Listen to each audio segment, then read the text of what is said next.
The Union Jack is flying. The stadium is packed. It's time to relive one of the greatest WWF WWE spectacles of all time. It's SummerSlam 1992 from Wembley.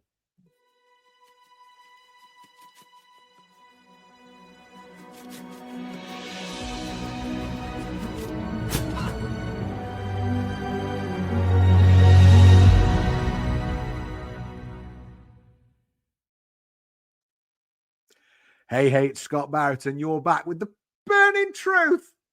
And we're here once again with the man, the myth, the legend, on an episode where there's a card stacked with legends.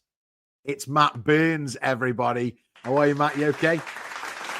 Love it. I love it. I like that. I like how you led into that intro, you know, legends within legends. Tried to. How are you, okay, mate? I'm all good.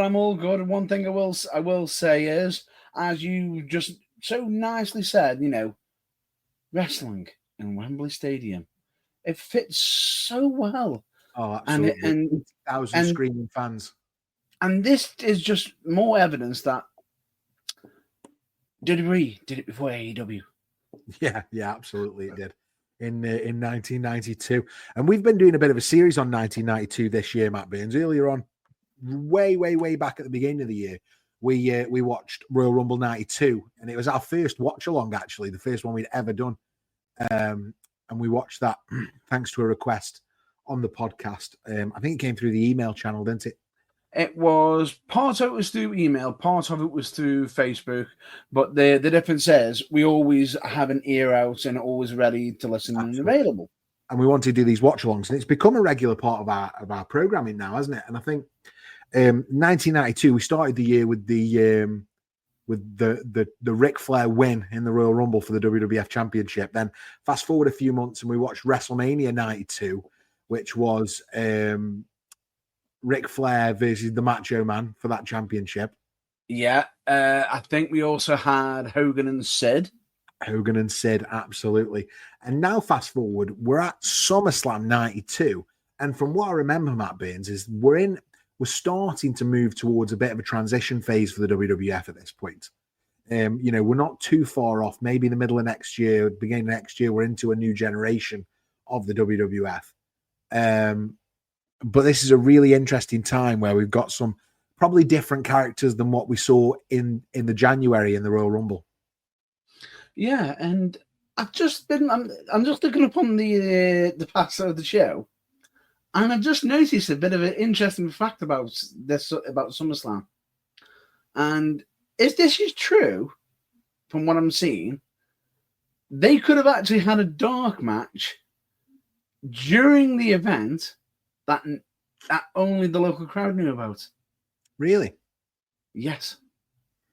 Holy moly. Well, I mean, strap in, because we're all going to watch Royal Rumble 92 together. Sorry, not Royal Rumble. You can find that in the archives on the YouTube. About to say on the archives. But you can watch SummerSlam 92 with us right now. This is going to be part one. We're going to watch part two in a couple of nights. If you're listening to this on the audio channel, you'll get it spliced into one, you lucky beggars. Matt Burns will release that for us later in the week. But if you're here on YouTube, you're going to watch this one, and then hopefully you'll watch part two with us in a couple of days. That's correct. And would you like me to just get on to how it's going to work? Absolutely. So quite frankly, here's how it works. Get SummerSlam 1992 ready on Peacock, Netflix, DVD, or however you want to watch, as long as it's legal. As long as it's legal, please. Please and thank you. Cue it to the very start of the event.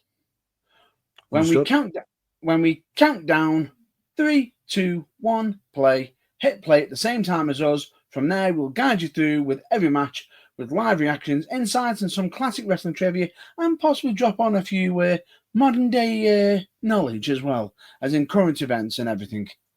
Fantastic. And not just that, Matt Burns, but we've also got on the screen to help you at any time. Make sure you're synced up with us. We've got the clock here in the center of the screen, so the clock will be counting along with us. And if I'm not mistaken, I believe it was the Burnsatron 2000.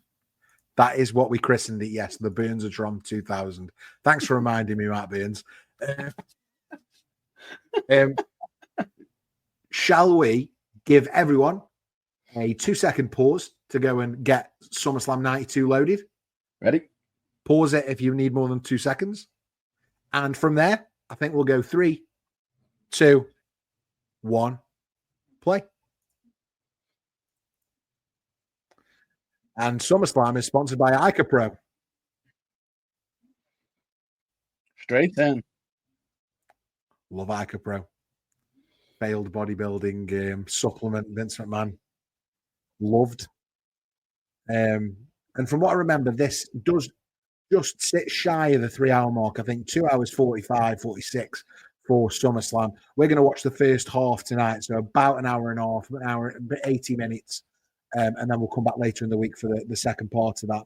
Thanks if you're joining live. You can get your comments in the live chat, and we'll talk to you live during the broadcast. And I think it's fair to say, Matt Burns, that the big excitement for this pay-per-view is around the British Bulldog. Yeah. I mean, you can hear him there, the crowd outside chanting for the Bulldog. Straight away, it's all facts. And this is, if I'm not mistaken, the one that every British wrestling fan of the Attitude Era knows this event, especially if it's directly owned mostly for the main event. Yeah, 100%.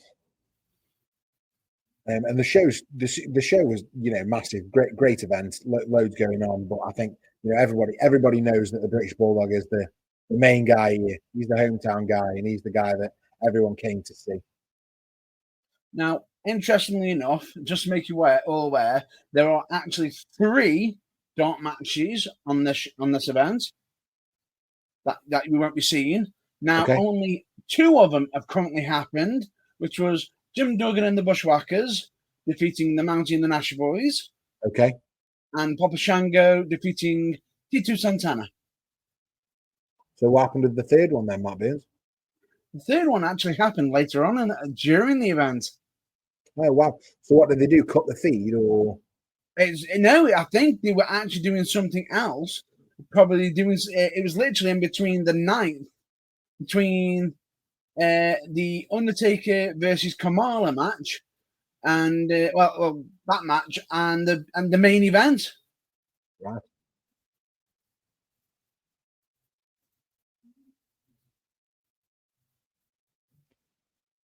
So Bobby, the King of England. King of England.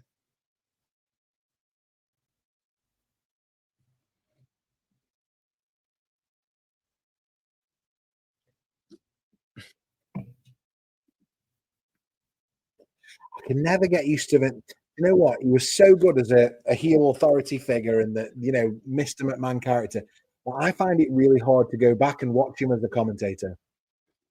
I'm finding it difficult just seeing him on the TV because of current events. Well, he was obviously at Hogan's funeral last week, wasn't he? Yeah. Oh, here comes the $1 million man.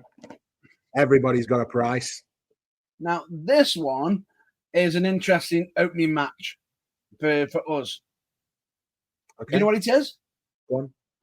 It is Money Inc. versus the Legion of Doom. Oh, wow. I don't remember seeing the Legion of Doom at WrestleMania 92, from what I remember. Mm-hmm. Now, the interesting thing... thing... ago we watched that, though. Now, here's the thing. I actually may have an interesting factoid for this event, if it's the one I think it is. Okay. I'm just waiting for the LOD entrance because you're about to see something.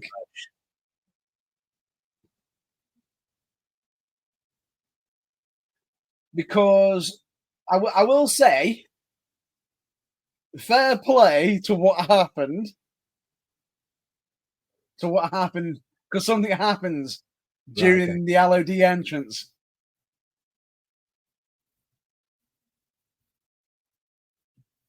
Margaret Thunder.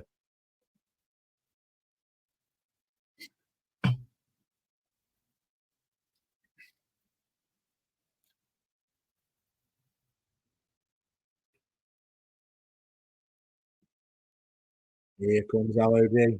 Demolition ripoff.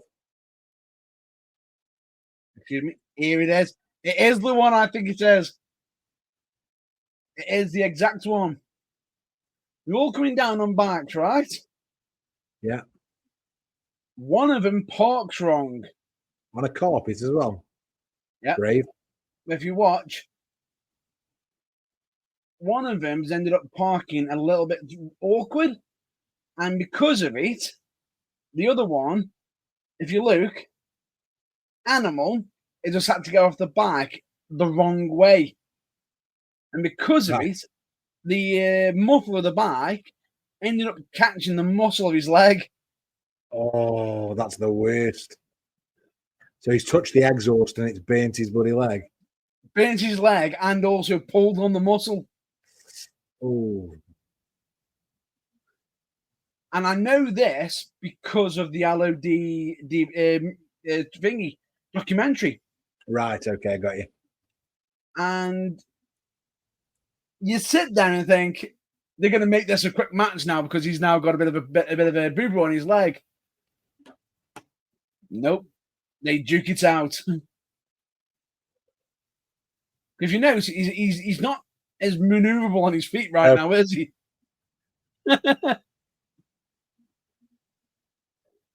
But he's doing like what a classic gym coach would do. He's following the orders of the gym coach. He's walking it off. Walk it off.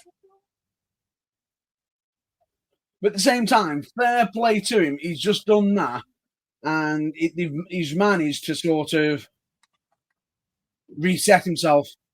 Yeah.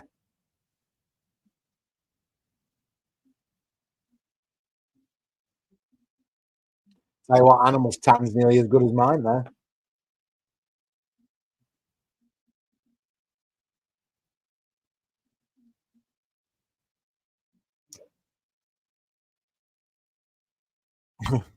That dummy.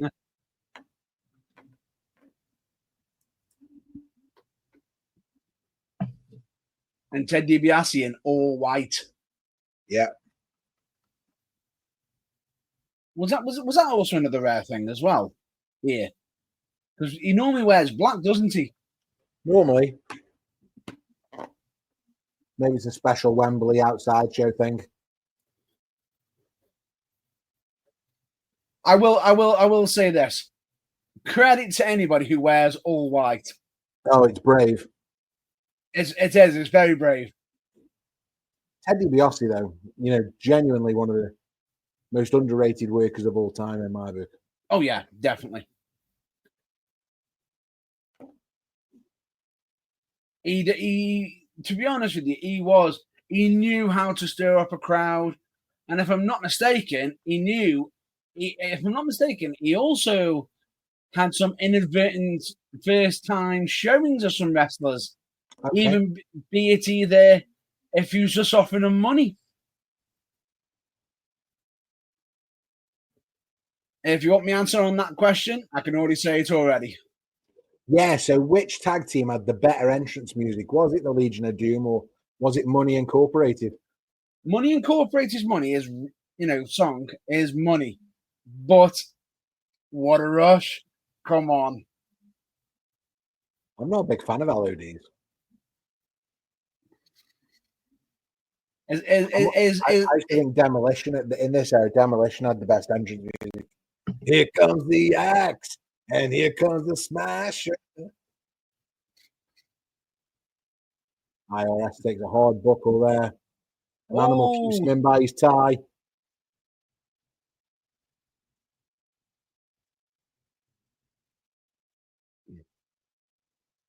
Wow, what strength. Press slam.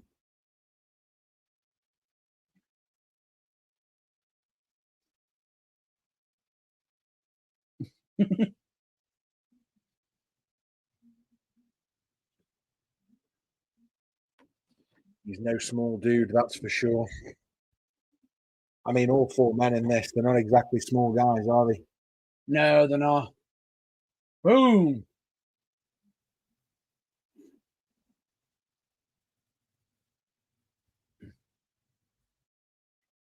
And just think with Erwin Arshauter, his legacy, which is currently ongoing.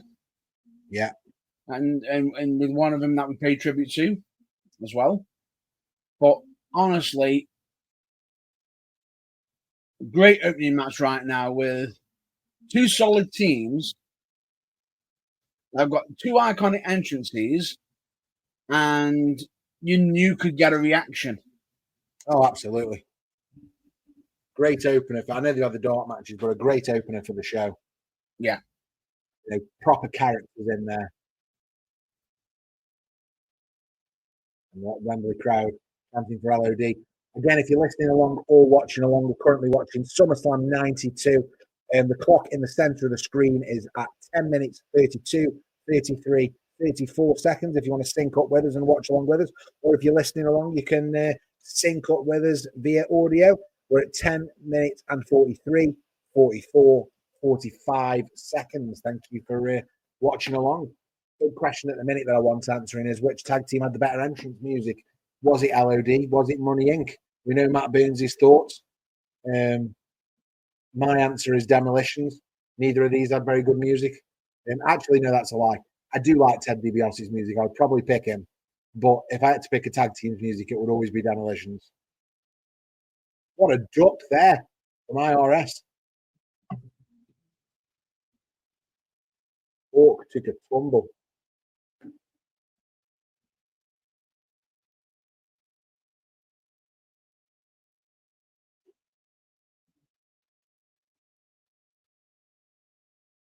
Oh, have you heard the comments of a certain Canadian legend recently? I want to hear it, Matt Burns. Come on, let's talk. I haven't seen a lot of the news this week, so this might all be new info to me. You may not be happy. Why? Because the Canadian wrestler, the Canadian legend I'm referring to, is Bret the Hitman Hart. Oh. Why you have to ruin my day by talking about Bret Hart? Because he had some comments that he had. I can't say the full lot because I'm pretty sure we'll get demonetized. Oh, right, that bad. But lazy beep wrestling. Who? He dubbed a current top WWE superstar. Go on, who? And when I heard the name, I looked at it, and I was like, Are you just doing this just to try and make yourself relevant? I mean, you can't not tell me now, Matt Burns. It is none other than the former WWE World Heavyweight Champion, the Ring General, Gunther. What an idiot. Saying that, Gunther goes out there hurting people when it's, which is not the art of wrestling. Well, here's a little news flash for you, Brett. By you saying that, you're breaking the art of wrestling by revealing the actual secrets. Matt Burns, he's such a twat. He's like a proper bitch, isn't he? Oh, Bret Hart, man. Who cares? Who cares? He's such a whinge bag. Yeah. Do you know what I'd rather hear rather than about Bret Hart? Do you know what I'd rather hear? Who was the most intimidating tag team of the early 90s? Legion of Doom. Was it? I'm Yeah. just going to drop some other names in. I'm going to drop Demolition again. Yeah. I'm going to drop the Brainbusters, Arn and Tully. Yeah, but with the Legion of Doom, I've also got the iconic Jim Cornette. He says he kept sitting there saying people, tag teams come running in. Who have we got? Who have we got? Who have we got? And you see the twinkle in the eye just fade when you see LOD. Okay, fair dues, LOD. As IRS, it's Hawk with a big European uppercut. Now, I've got a question for you, Scott. Okay. And I want your input on it. I'm here for it. What are your thoughts of the current situation of Charlotte Flair? Explain. As in the whole character change, the teaming of Alexa Bliss. What are your thoughts on it? I think it's genius. I think she is, or has been. Let's go back to the beginning of this year for a return at the Rumble, I believe, just before. She is not a good babyface at that time. She's not believable. People generally don't like her. She's won so much that people have gone off her. Yeah. So what they've done with Charlotte is genius, because by doing this with Alexa Bliss, they've actually made her quite likable. And for the first time ever, I'm enjoying Charlotte Flair segments. Yeah. It's a bit like you, previously to, let's call it BS before Scott, famous on this podcast for Nia Jax bashing, right? And rightly so. Yeah. Really poor performances over time. We're talking pre-release here for Nia Jax, aren't we? Yeah. Really, bit dangerous. Probably could have been, is a word that could have been used. Sloppy, not great psychology, etc.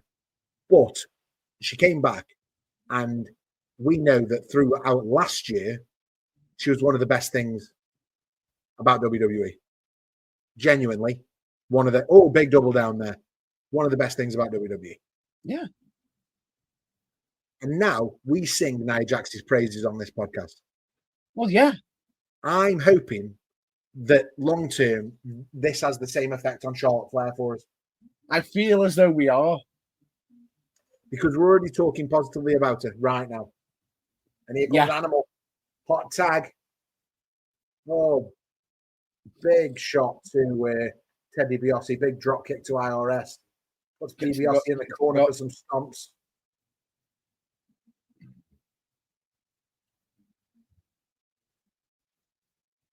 Ducks, double line. Boom. Caught them both in the neck there. I don't know if you caught that. Oh, that looked a bit. Ooh.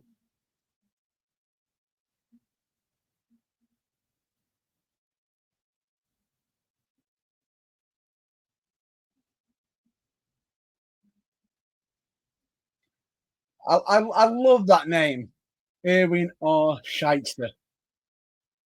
IRS. Because if you know your words of a Scheitzer. Yeah, they weren't exactly subtle at this time. They're 1992, really.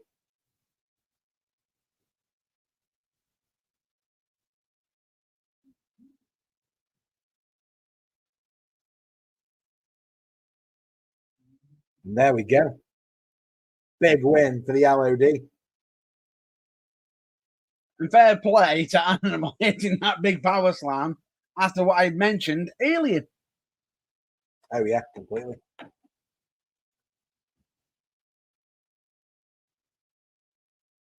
And as you can say, that wasn't a short match either. No.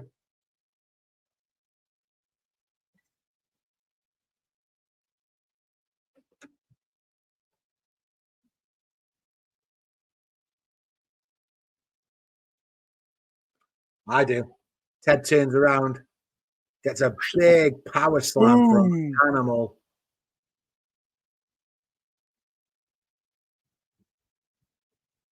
And here comes Mean Gene. Woo!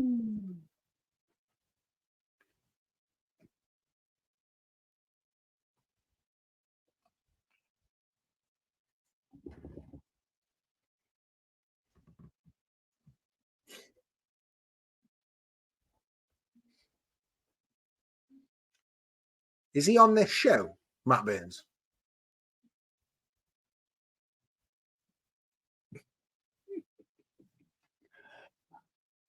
Do you not find funny? He's in gear.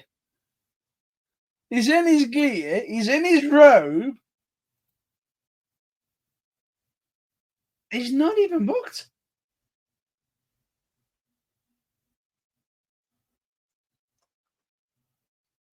But then again, he could be following a certain rule. We'll take your gear. Is there a WWF Championship match on this show, though? I don't remember there being one. Is there? Yes. Who's that then? That would be, I'm just looking it up now for you. That would be Randy Savage versus the Ultimate Warrior. Oh, of course. How does the Ultimate Warrior get booked over Ric Flair?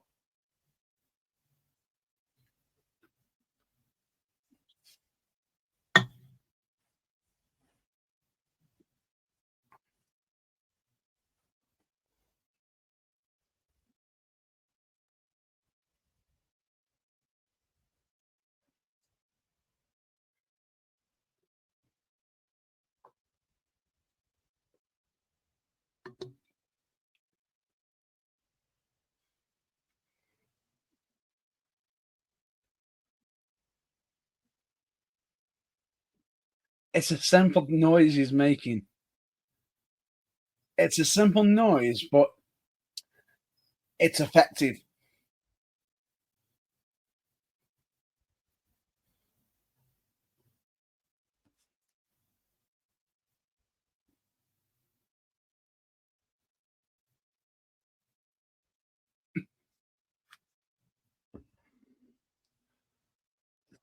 Go on, Virgil.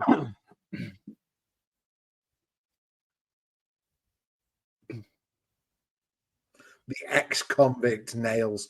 You just wouldn't do that now, would you? Yeah, ex-convict who ended up becoming a reconvict. Do you know about that? Yeah. But for the people at home, the fact that during a show where Nails was on, he thought choking the boss with his bare hands was a great decision. I mean, I wouldn't advise it, but you know. I'm actually wondering, is it this event where it happened?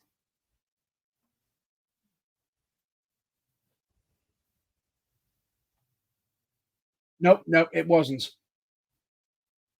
It wasn't. Okay. But it was during 1992.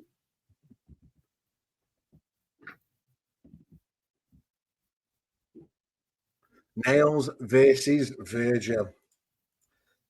Here's a question for you, Matt Burns. Seeing as you want to talk about Nails, here's a Nails-related question. Are you ready? Go on.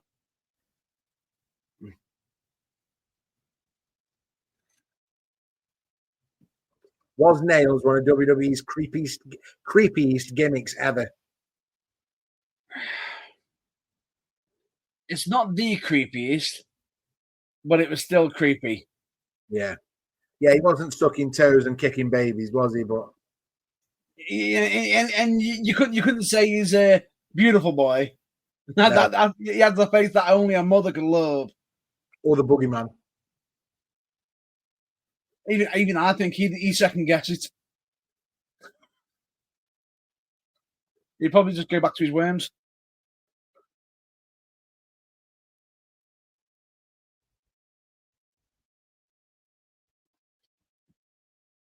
The real question is what would you say was one of the creepiest?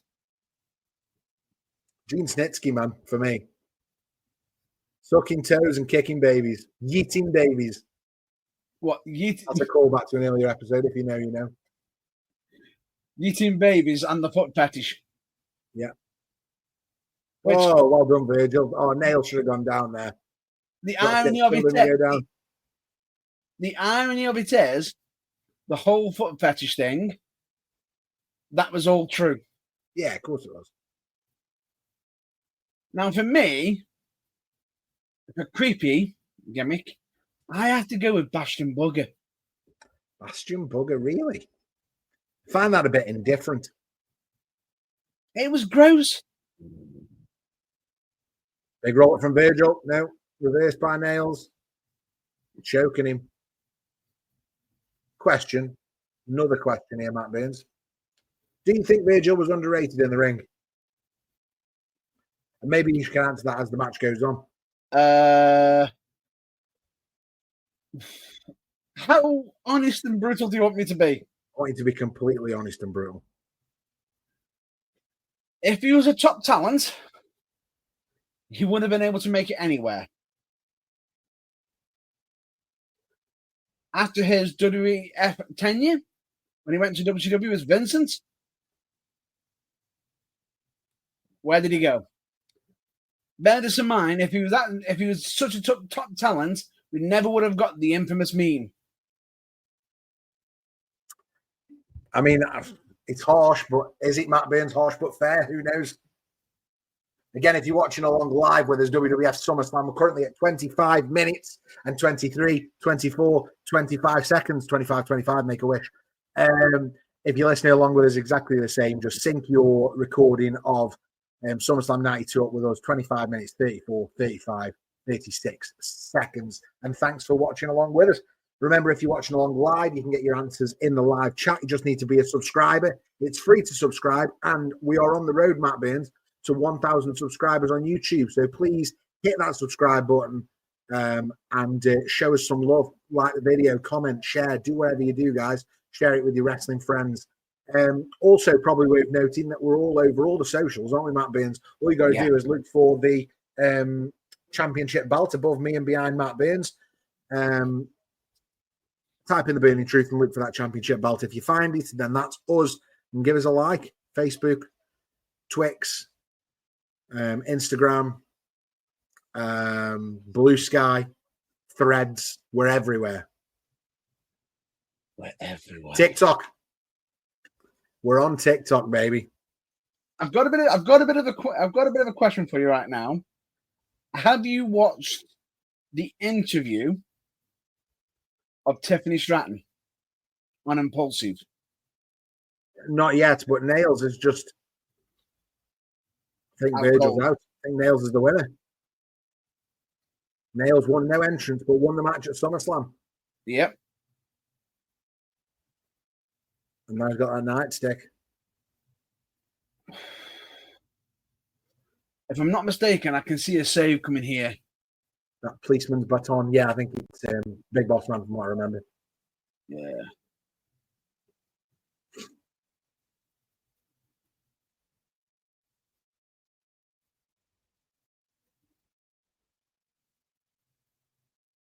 Oh, big shot to the sternum.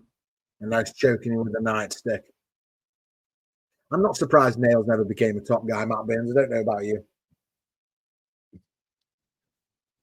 There's intimidating, but the problem is, I don't think he's actually using his size there well.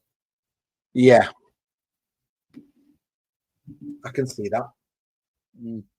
Now, I'll go back to my original statement, what I was saying to you, in regards to Tiffany Stratton on Impulsive. Oh, yeah. Talk to me about this. Do you remember a time when Tiffany Stratton was on NXT and she wasn't on for a while? Yes. Do you know why? I don't. No one knew why until this interview happened. Okay. She couldn't actually go on because she was actually injured.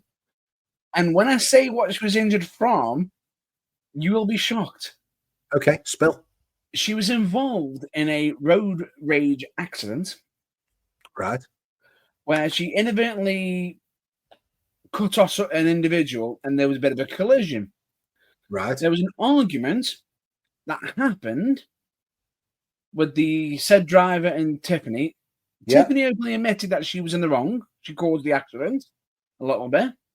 Yeah. As they were arguing, the other driver's partner, wife, come out and started gobbing off at Tiffany Stratton, and hands were thrown between the two females. And then at some point, the other driver, the other male, decided to stomp on Tiffany Stratton's face. Decided to what on her face? Stomp.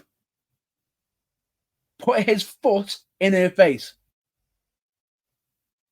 And this was near her apartments. Yeah. And everything. So it was sort of a bit of a dangerous situation where absolutely.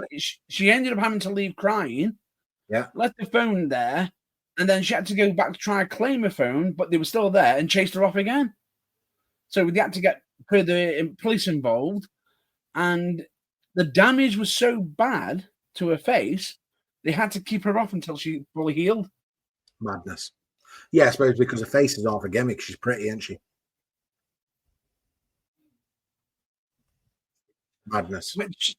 Which I actually makes me wonder if that's the reason why she's actually got one of the teeth, the one that she broke at WrestleMania. That's actually not real. Yeah, it was already broken, wasn't it? Yeah. No, it's actually faulty. Oh, an impulse. Okay. Well, maybe so. Yeah. She actually mentions it on Unreal. No, I still haven't watched any of Unreal. Oh, right. Sherry. Which made me wonder, is it from that incident? Maybe. Sherry always gets what she wants.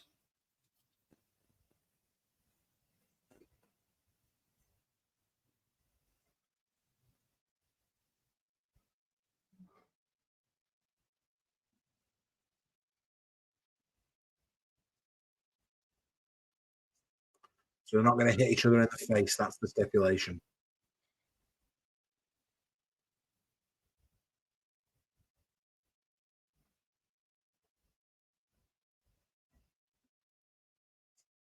Going to stick with the man, HBK. So we've got Rick Martel, the model, versus the Heartbreak Kid, Shawn Michaels.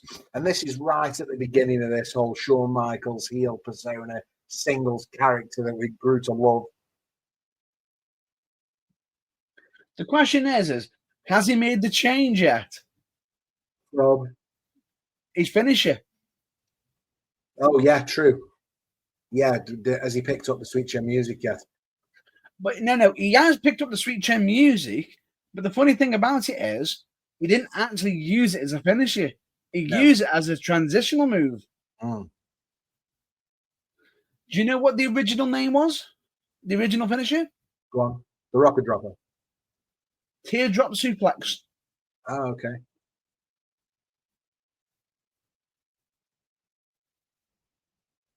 And here's the Sherry version of the classic Shawn Michaels entrance music.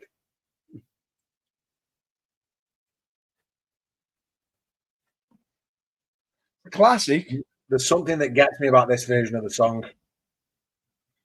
Obviously, later on, he re-recorded it as himself, didn't he, singing it? But the Sherry version is fantastic.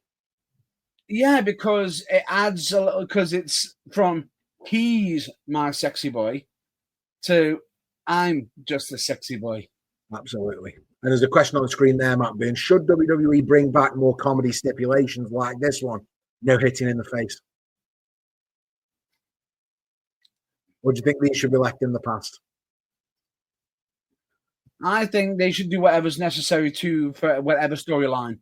If it's a comedy feud, bring it back in. If it's not, then don't. Great answer, Matt Burns. As we hit the 33-minute and 12, 13, 14-second mark, if you are watching along with us, you can just think yourself to the clock on screen. We're watching along SummerSlam 1992, talking about it, having a bit of fun. If you're watching this back, just pause us, get yourself caught up, and then you can enjoy yourself with us.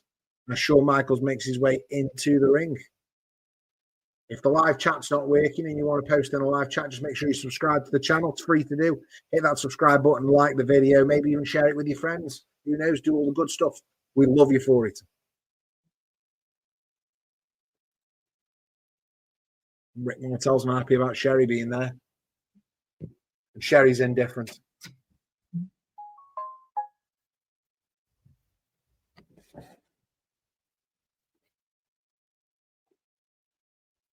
What do you think that might be? Should they bring back more of this style gimmick? What do you mean? Like this, I mean match? Yeah, this no hitting in the face sort of gimmicks. These are the funny bits that we should definitely hold on to in wrestling. Or the weird thing about it is, if they were smart, they could actually use this to their advantage. Because if you had a match like no hitting in the face, then the heel could use that to their advantage. Yeah. to, while the referee's distracted, hit somebody in the face, which would then create an extra boo. No, because he's cheap shotting. But like I've just said, it all depends on what the storyline narrative. If you're just throwing it in there just for the sake of throwing it in there, then no. You're not a fan of that, yeah. I'm not a fan of it. And that would, if you're just throwing it in, then that would be like an argument for potentially it being buried alive. But if it is that there's sense behind it, then I've got no issues. Nearly any match type can be used to a degree as long as it makes sense. Yeah. Oh, Rick Martel there with a bit of a cartwheel and then some star jumps. Michael's getting frustrated. The only question I've got here is this Rick Martel doing a face right now?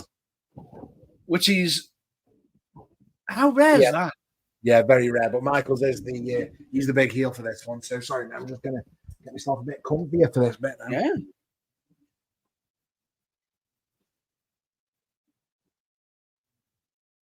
Down goes Martel. Michael's in those cow print shorts. Tights. It's definitely that cow print that he drop kicking in the face. Is that okay? Give you a red card, Reffy. Well, knees to the sternum from Rick Martel. Come on, the model. Right in the kitchen sink. Yeah. You missed with the first one. You got both of them with the second one. Ooh.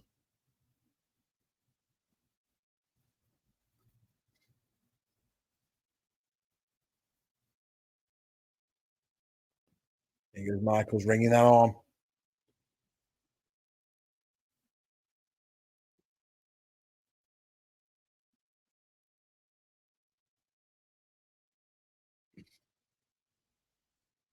Pulls him down by the hair and he's straight back up. He's having none of that. And Michael's winding up, trying to get him. Goad him into punch him in the face.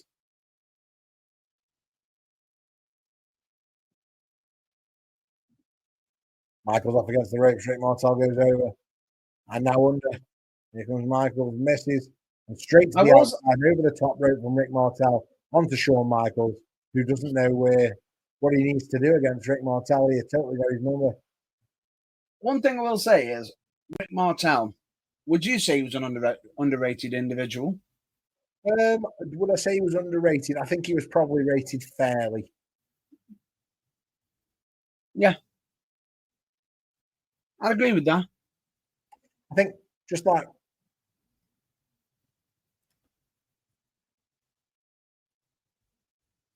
I just don't get it. Don't get the whole Rick Martel thing. You don't get it. I was just never a big fan.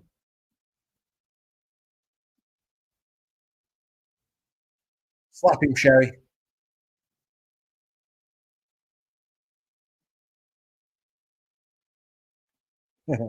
She loves distracting him. That's what she loves.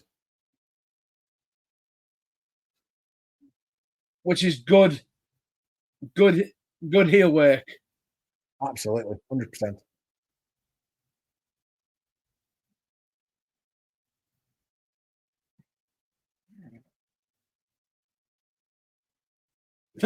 Michaels against the ropes. Big back body drop there from Martel onto Michaels. Who was the better cocky heel then, Matt Beans? Was it Martel or was it Shawn? Shawn. Do you think? I think Martel did perfect it. That's why we thought it was so strange that he was playing babyface. Yeah. I do agree that, Michaels just was elite, wasn't he?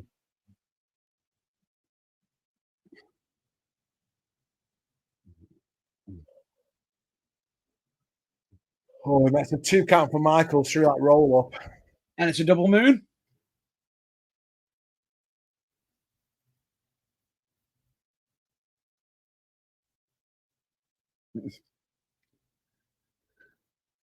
Cheek to cheek. Big shot from Michaels to the sternum of Rick Martel there. Tuning up the band. Boom. Sweet chin music to the chest. 1, 2 count. Sweet chin music, what it wasn't what it was going to be at that point. Sweet chest music. Sweet chest music. Same initials, same initials. Exactly that.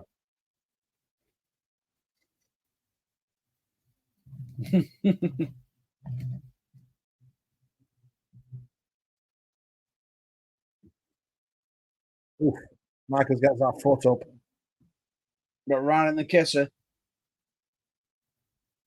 Oh no.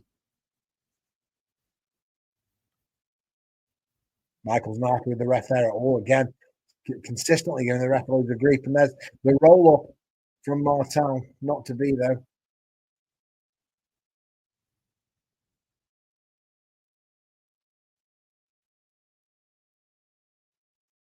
Oh, big slap from Michaels.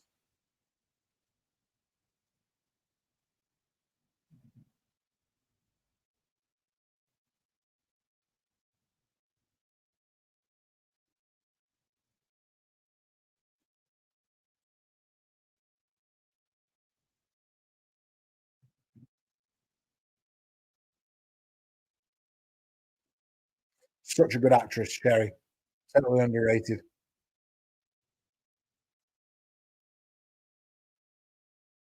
And there we go.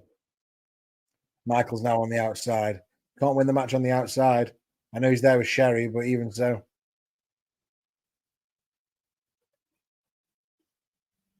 She'll warm herself up over time. Come on, Michaels, get back on it. On mission. Got to go beat Rick Martel.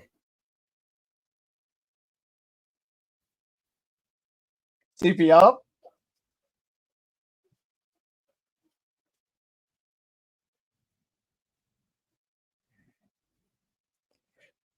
And now it's a bit of argy-bargy between Sean and Rick.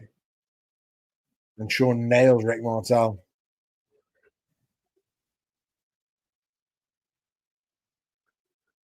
If you notice, the referee's counting. Yeah.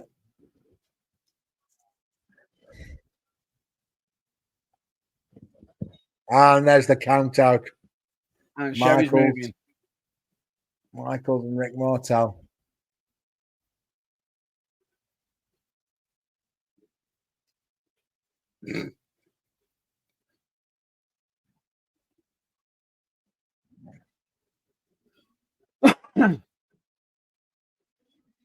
No comment.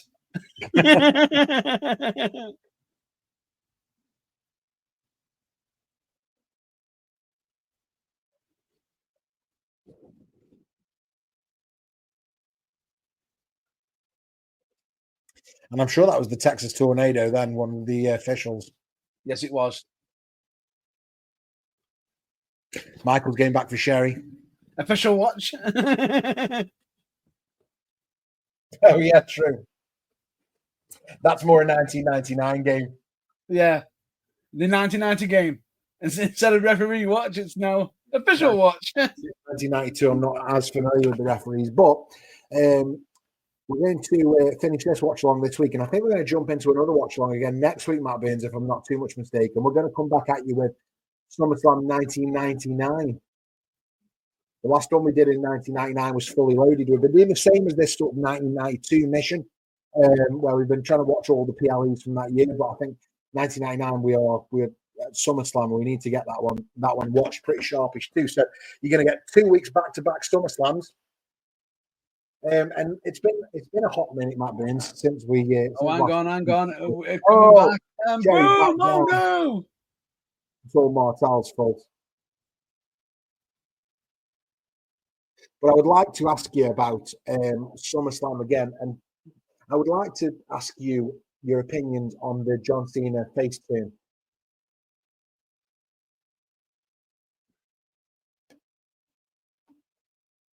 I wonder when this was going to get asked.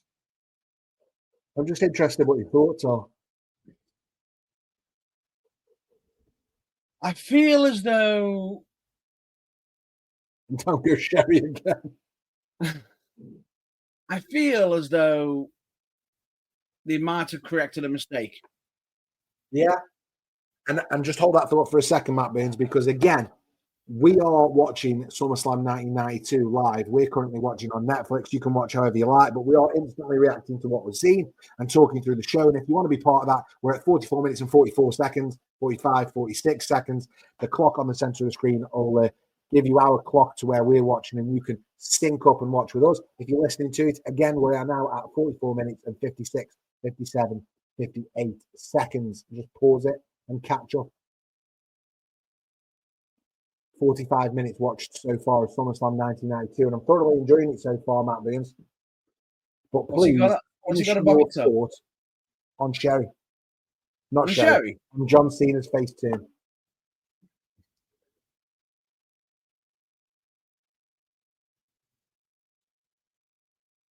Revived her by dousing it. But yeah. But now we've lost Michaels, Han Martel, and Sherry's left all alone.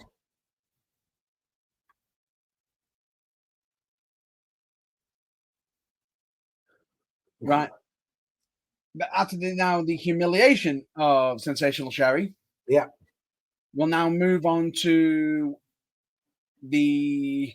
We're now moving on to the match of the natural on the screen. It's the National Disasters versus the Beverly Brothers.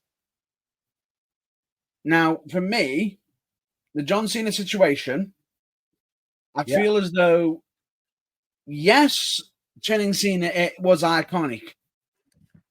Yeah, it was. But I feel as though they ran into more obstacles turning Cena heel. Agreed. Than trying to continue the whole face run, because you had the fact that they might have taken an impact on the merch. You would have taken an impact over the fact of the whole Ron the Truth killing situation. Yeah. And the real question is after the whole SummerSlam situation, what did they have next for Cena as a heel? Because I honestly believe this Brock Lesnar thing is in case of emergency break glass. And that's why we brought him back. I didn't think for a second it was ever planned all year that Brock Lesnar would be back. Cena supposedly requested for Lesnar. Right. Supposedly. And what makes it more dangerous is the fact that there is the risk of the lawsuit possibly still involving Brock somehow. Yeah, absolutely. He has been named in it alongside John Laurinaitis and Vince McMahon. Horrible. Even though supposedly Lesnar hasn't done anything wrong. He's been mentioned, but he hasn't done actually anything wrong. But we don't know that until it comes to light or details come out. Absolutely. Now we've got the Beverly Brothers in the ring at SummerSlam 92, Matt Burns. I will say, I've got a question for you about the Beverly Brothers shortly. Okay, I'm ready. But my thoughts are on the Cena situation. I feel as though it was the right move for the whole passing of the torch to Cody Rhodes. Yeah. What are your thoughts? Think I would have enjoyed a Cody Rhodes heel turn. No. Maybe I'm the only one, but I didn't think I would have enjoyed it. If it's not worked for Cena, why is it going to work for Cody Rhodes? Exactly. Who is the genius? So, are you ready for your Beverly Brothers? I'm ready for the Beverly Brothers question. What is your personal view of their double team finisher? Which is? It was the one where they did one of them lifts the one up into a face jam into the canvas. Yeah, I'm not so sure. I like the idea of it probably more than I like it to actually watch. Now, everyone called Typhoon. Go on, the Natural Disasters. I mean, it's so funny as everyone thought it was one of the most devastating moves ever. Would you like to know why? Yeah, absolutely. Because one individual decided to take the move wrong. They thought tripping over, going over, and almost flipping. He ended up almost nosediving himself into the canvas. Oh, God. When in actual fact, he should have taken it flat. All getting all comfortable, are you? Just a bit, yeah. But do you know what? It's because the Beverly Brothers are on the screen and they make me feel like Bret Hart does, bored. But here comes the natural disasters, and I do like the natural disasters. Earthquake, one of my personal favourites. If I'm not mistaken, one of them looks familiar. My house tonight, Matt Beans. I'm not sure how it is where you are. Oh, it's warm, but one of them looks familiar. One of the Beverly Brothers. No, the natural disasters. They both look familiar. Oh, no. I meant toy-wise. Oh, yeah, absolutely.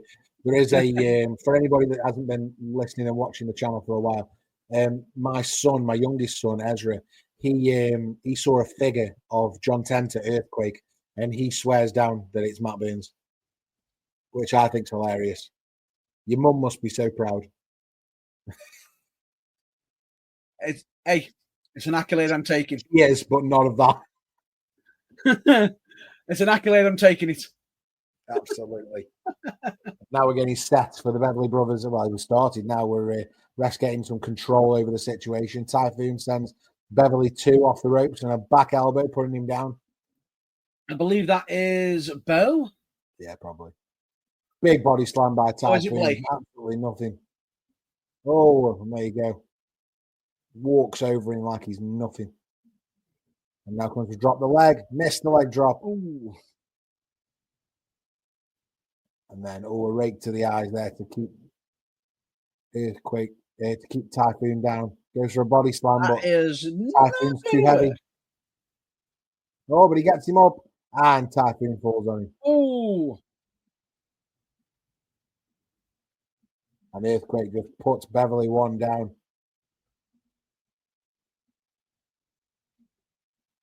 Oh, big splash by Typhoon. That almost had the referee involved. Absolutely. Now here comes Earthquake. It could have been an early pounce invention. Absolutely. The pounce. Oh,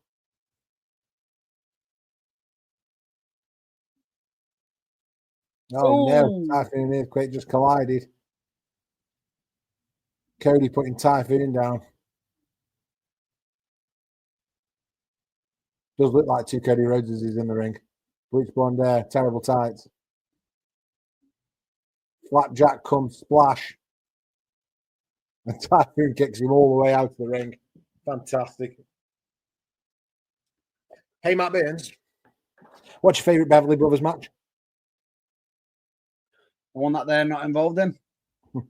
Mine's this one, because it's the only one I can think of. We did watch him in the Rumble, I think, but yeah, just chaos. And the Genius is very happy with the Beverly Brothers. That's one person I think was really good. The Genius? Yeah. I could take him or leave him. I always liked him. Great attitude.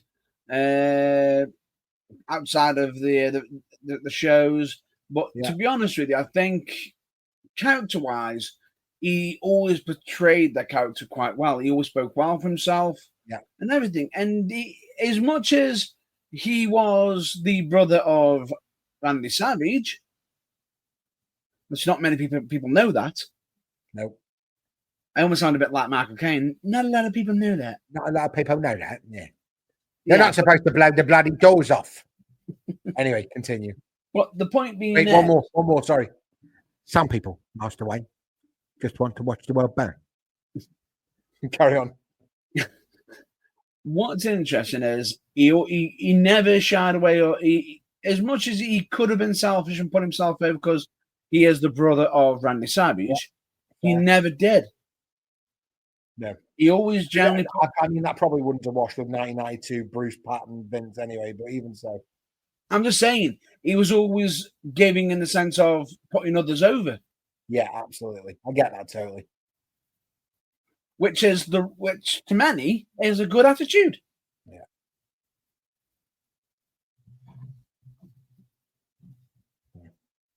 And I nearly said John Tenter there, but Typhoon's just waiting for the clock to go down so he can get the hot tag on. It's clicking down. He keeps looking at people around the ring there. I think he's looking for a clock man. Somebody who's got to watch and can say, yeah, you've been out here for 5 minutes. I mean, he could just ask the ref, really. 5 minutes, boss. 5 minutes. You said 5 minutes 10 minutes ago.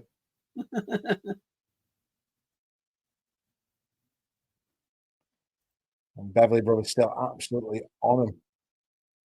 I wouldn't be surprised if the other two tag teams lost this to the Beverly Brothers, even if it was by DQ or something like that. I just think that they're giving it some, aren't they? Go on, lads.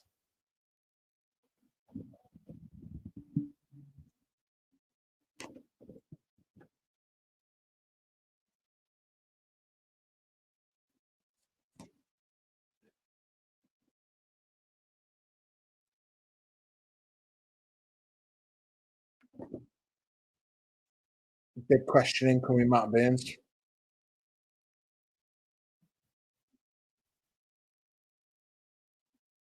Which big man tag team from history could hang in today's WWE?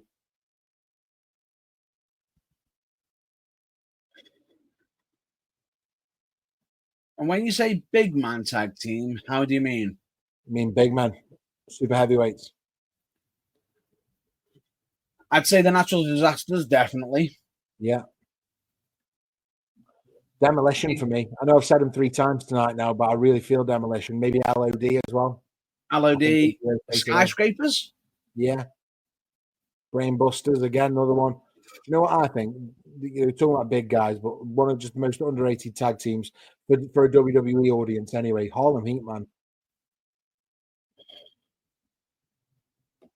Iconic. But are they big men? Are they? No, probably not. Booker T. Stevie Ray probably was. I don't think Booker T is. But Harlem Heat. Beverly. But Harlem Heat were a great tag team. Yeah. Elite. Definitely.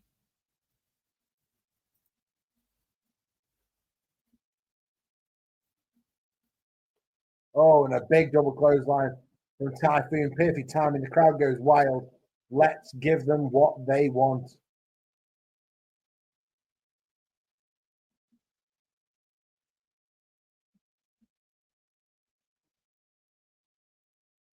Come on, Earthquake.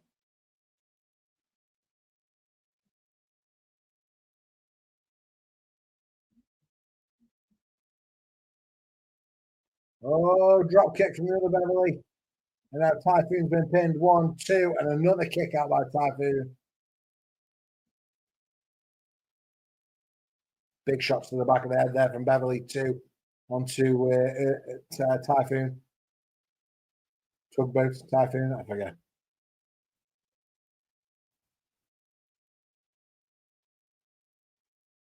And I noticed a bucket hat on the floor there, Matt Vins. I'm noticing a lot of bucket hats at the minute just because of the whole races of it all. But what are your thoughts on a bucket hat on a wrestler? A what tat? Pardon? A what tat? I didn't know what you said. I heard tat. Ooh. A bucket hat, sorry, an Oasis style bucket hat. Ah. Oh, and there's Earthquake. Not be a knockout. Oh, absolutely. You wouldn't want to be on the receiving end of that. No. And Matt Burns, at the end of this, which will be match 4, I think is where we should take our break for to continue either tomorrow or the day after, because we are in a place where after this we start really building to the main event. We've got Crush and Repo Man, Warrior and Savage, Undertaker, Kamala, and Bulldog Bret Hart. So this will be our 4th match, and then we've got another 4 for our second part. Hang on, let's double checking this for 1, 2, 3. Yeah, 4 matches. It's entirely up to you if you want to stop here or do you want to do one more. It's entirely up to you.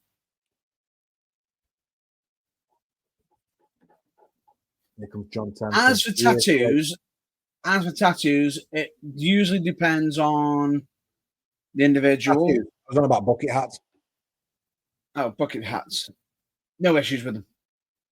Tattoos, while you're talking about it?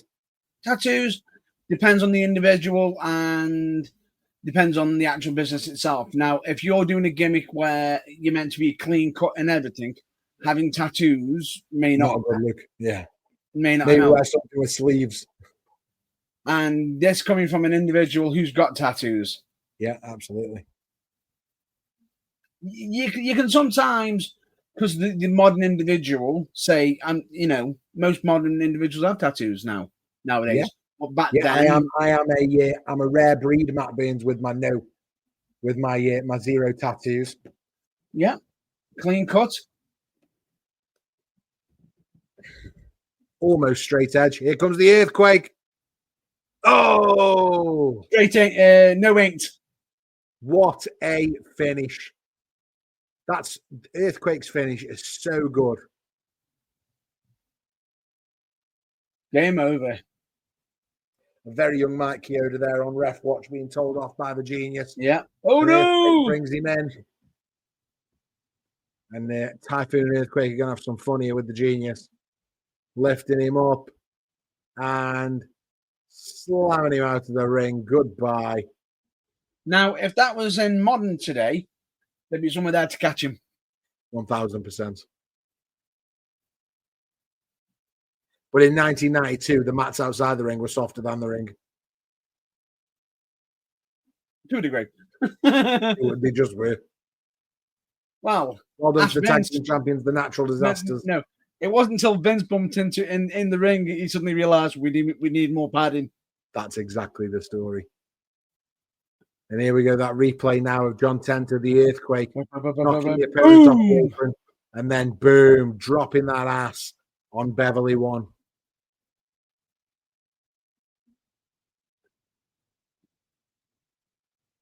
And we're back to Mean Genie of the Bushwhackers.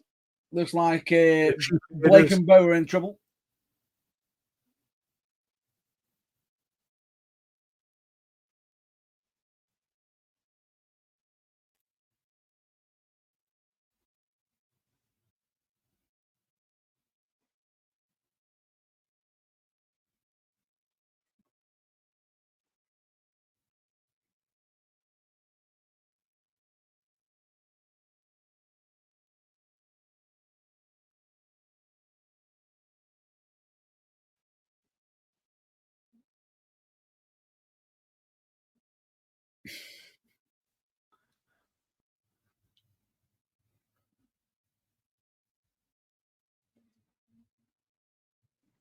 It's surreal watching him, isn't it? Yep.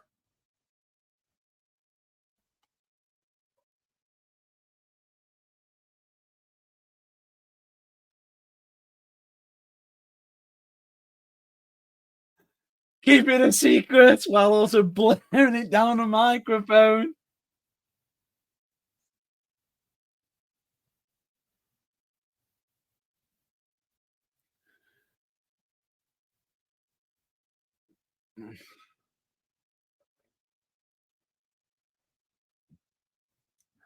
I wonder how much the actor get themselves prepared to do these promos because of all that movement that they're doing. They listen. I'm not sure there was such a thing as Red Bull at this time, but I mean, I had two big coffees before I did it.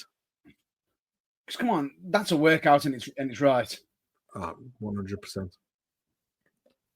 going to listen to this interview now. Lord Alfred Hayes outside the Ultimate Warriors dressing room. And we're trying to figure out where Mr. Perfect is, Matt Burns, because he's going to be, Ric Flair's going to put him in the corner of one of the opponents in the WWF Championship match, but nobody knows whose side Mr. Perfect is going to be on.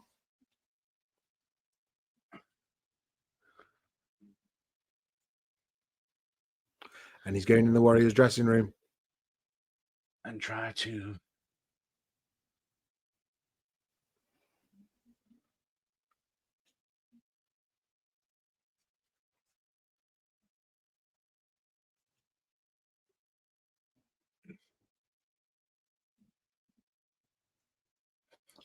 And breaking into someone's locker room isn't.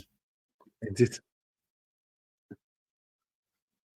Right, Matt Burns, I think at 1 hour and 5 minutes dead, we're going to stop ready for part 2. We'll have done 4 matches. we'll have 4 matches to come back to for part 2 of this. And I'm quite happy with that, actually. I think leaving us with the Repo Man and Crush in singles action, it really sounds really exciting. So I'm going to stop and pause in 10, 9, 8, 7, 6, 5, 4, 3, 2, 1.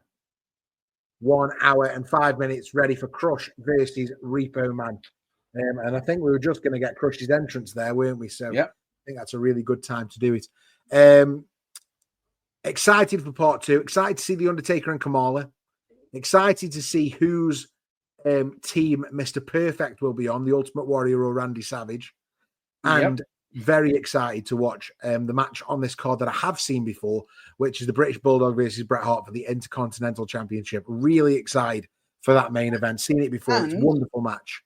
And don't forget, we will of course not see Tanaka versus the Berserker, which was the 3rd and final dark match. Yeah, I'm not sure how they fit that in, but maybe there's a few promos in that second half that we'll have to talk through, Matt Burns. But I'll have a full cup of coffee before we do that, and we'll figure out some of the the other news and notes that were going on in 1992 that we can talk through. Until then, keep an eye out for us on the socials. Subscribe to the channel, like the video, share it with your friends. Anything from you, Matt Burns? Well, as always, don't forget we are closing on the 1,000 subscribers. If you haven't hit that button yet, now's the time to help us hit that milestone and keep growing this amazing wrestling community. Absolutely.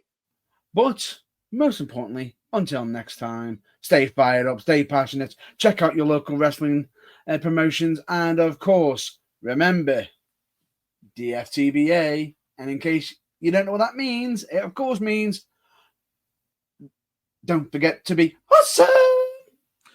A very tired, yawny Excelsior. From high drama to hometown glory, the biggest part of the summer hits its peak. This is SummerSlam 1992, Part 2.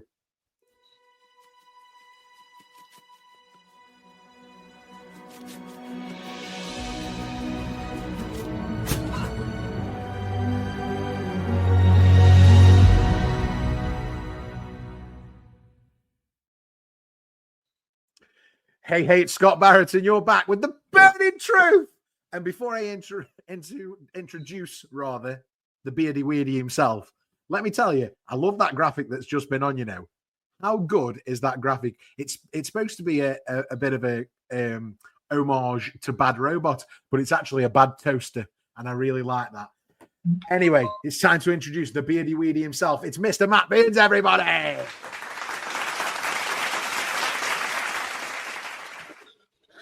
Got that down pat now, haven't I? Yeah, you do not too bad. The applause is in. The applause is in. How are you, Matt? You okay? I was about to do that then. As you doing it?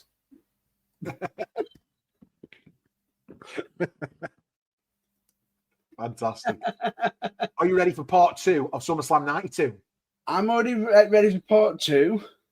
Are you ready for part 2? But more importantly, how are you? I'm all right, mate. I'm all right.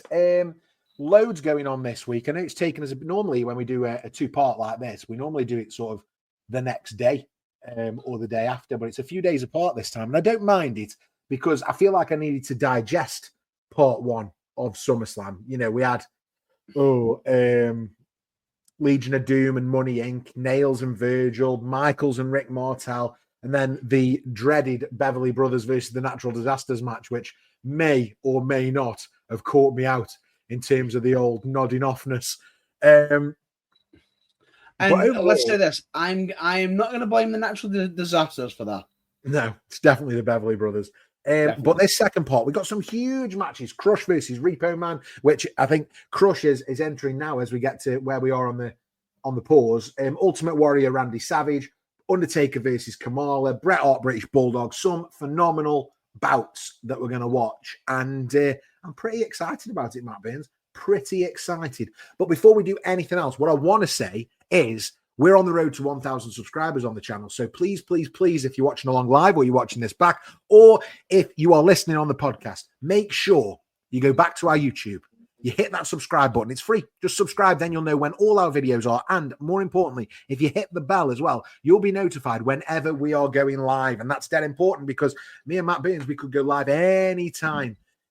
So please make sure you smash that subscribe button, hit the like button, share the video to all your wrestling friends. We'll love you forever because that's what we do, Matt Burns. That we do. And the fact is, we're building a community and we want you part of that community. Absolutely. Absolutely. I think, Matt Burns, it's time you tell them how this whole watch-along thing works.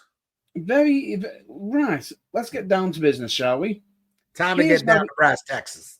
Exactly. Here's how it works. Get your SummerSlam 1992 ready on either Peacock, Netflix, DVD, or however you want to watch it, as long as it's legal. Keep it legal, guys. Keep it legal. Queue it up to at this exact time, which is 1 hour and 5 minutes. I believe that's where we got to the other night, yeah. Yeah, I believe Crush should just be entering. Yeah, Crush is on the ramp as I sit at 1 hour and 5 minutes.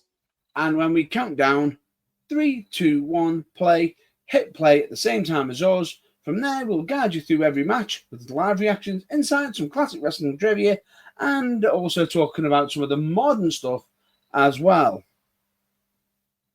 Absolutely. We really want to get into talking a little bit about Naomi tonight, amongst other things, Matt Burns. That we do. I think you've done a really good job of explaining it there. So I'm just going to give everyone a second to either pause the video and go and start SummerSlam, or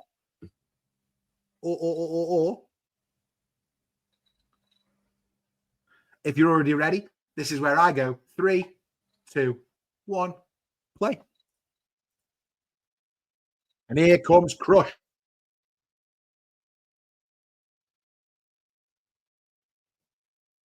Brilliant.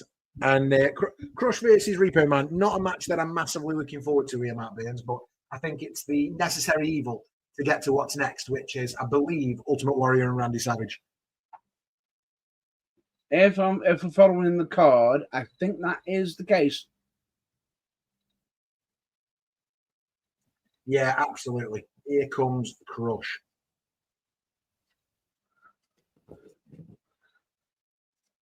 Now, and we got Vince on commentary along with Bobby the Brain. Mm-hmm. I'm going to start us off, Matt Burns, with a question, as I always do. And my question right now is Repo Man one of WWE's most underrated gimmicks? Well, I'm pretty sure that we know where another YouTuber who'd probably agree with you, saying that the Repo Man is the greatest of all time. Maybe. That's all I need to do. I am going to warn you tonight, Matt Burns, as well. My internet is not fantastic. So if I drop off, you'll know what's happened. I'll try and keep things going if it does happen. The beauty of doing it online like this is you can carry on without me, which is good. So if I do get disconnected, we can carry on. That does. And again, if you're watching along live, get in the live chat. Let us know what you think of the Repo Man. Repo Man. Repo Man.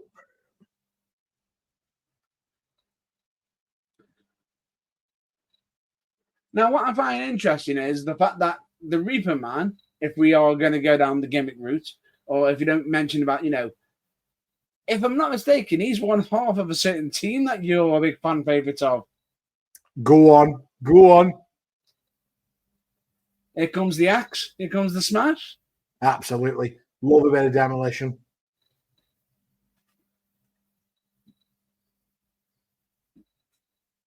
But right now, we know. Ooh. I will say, what are your thoughts on? Give me 2 seconds. You carry on. What are your the one question I wanted to also know is, what were your thoughts, people, on the wrestler Crush? Did you think he was a big deal? Should he have been? Do you think he was a big deal at the time? Should he have been a WWF champion? Was he a serious threat?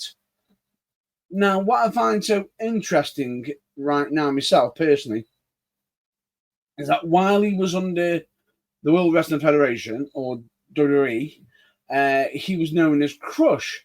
Now, not many really understood that, or really might not put two and two together, that when he went to WCW, he went under his real name of Brian Adams. And he ended up being one half of the tag team Chronic, which not many would, I feel like turning around going, not a lot of people know that. But what I find really interesting is that when he was called Crush, they didn't exactly just say he was Crush. He was Kona Crush. Even though the graphic did actually say his name was Crush. I'm hoping that's a little bit better, Matt Burns. We'll see. I also managed to get myself some cheese circles. I won't say the name, but other brands are available. Other brands are available and in different shapes. I only think you have to say that if you're on BBC, but even so, other TV channels are available. You don't need BBC anyway. You've got us. All you need is SummerSlam 1992 and the Burning Truth. Exactly. Now, I've just been mentioning that the fact that Crush, not many people sometimes haven't put two and two together, that Crush ends up becoming Brian Adams in WCW. Really? One half of Chronic. Oh, of course he was. Didn't even think of that.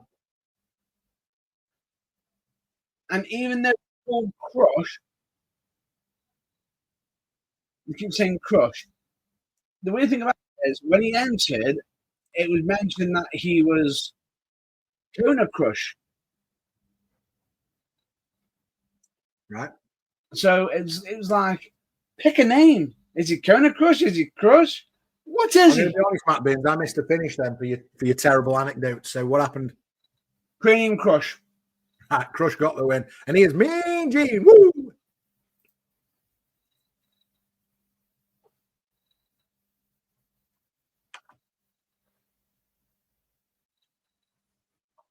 And we're really building for this Ultimate Warrior Randy Savage match now, right? In fact, did you know I've got the best Randy Savage Hawaiian shirt you've ever seen? And I might just wear it to the pub on Friday night. Apparently, it's a Hawaiian shirt night. Unofficially.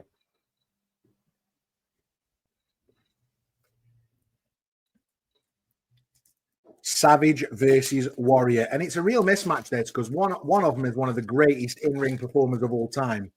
And the other is the Ultimate Warrior. How did Flair not get a match at this SummerSlam? Matt Burns. How?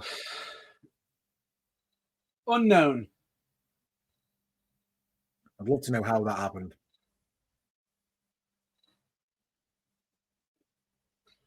What's interesting right now is, I believe, if I'm not mistaken, that they're actually saying who.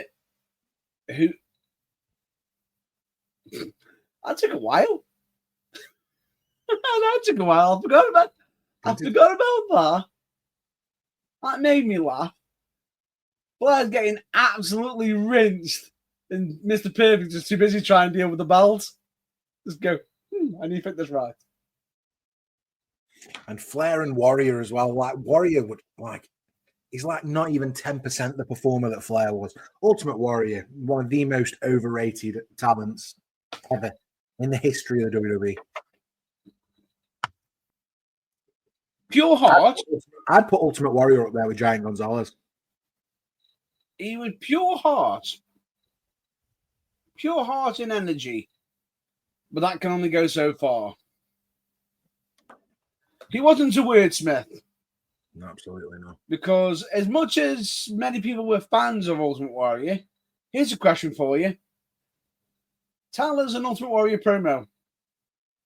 And have it make sense. Well, I couldn't tell you one that made sense. It was almost something like the moon is rising, and Yeah, you know. he was literally just ridiculous.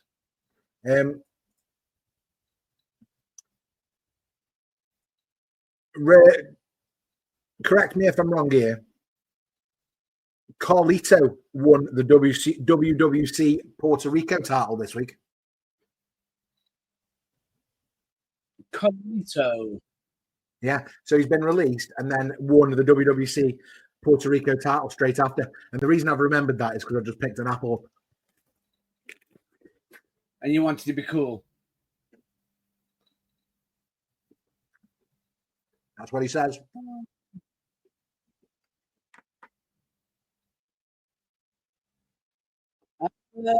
Tell a lie.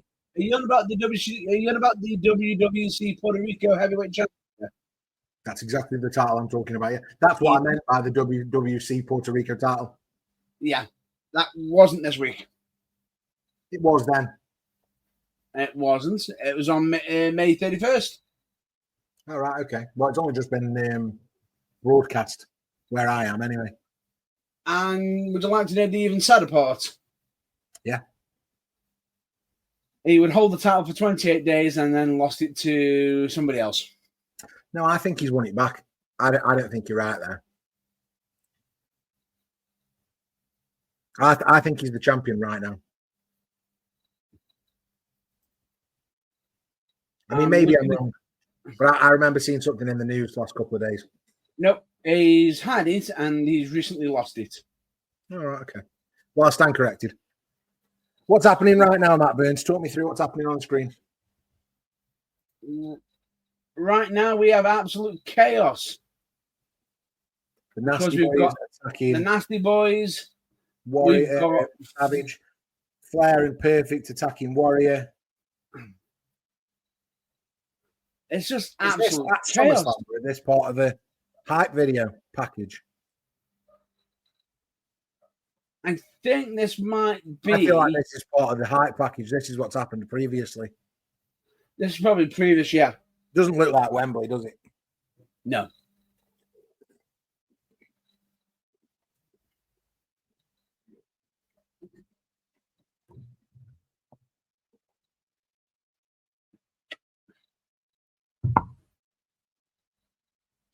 The real question is whose side are they on? Whose side's Mr. Perfect on? Well, nobody. He's on Flair's side, any. Let's be fair. Again, if you are watching along with us, please smash that subscribe button. Get yourself in the live chat. We want to know what you think. My first question, actually, because it's unfair to ask Savage or Warrior who's the best wrestler, because we know it's Randy Savage. But the question I do have, Matt Burns, is Savage or Warrior, who's the best promo? Savage. Did it work? Savage. I don't even need to even think about it. Savage was absolutely phenomenal on the mic. He was that good. Bear in mind, he even starred in Spider-Man. Yeah. Bonesaw. I got you for wasn't better than Warrior, though, because Warrior was so intense. Kids loved him. You know, WrestleMania 6, when Warrior beat Hogan, it was a moment, wasn't it? It was a moment, and he has got high energy. But promos, wordsmith-wise, no, I disagree that Warrior was a wordsmith, because he snarled, said random words, said about taking planes and diving it into Hulkamania and everything from the area of unknown. And here he comes. Here comes the Warrior.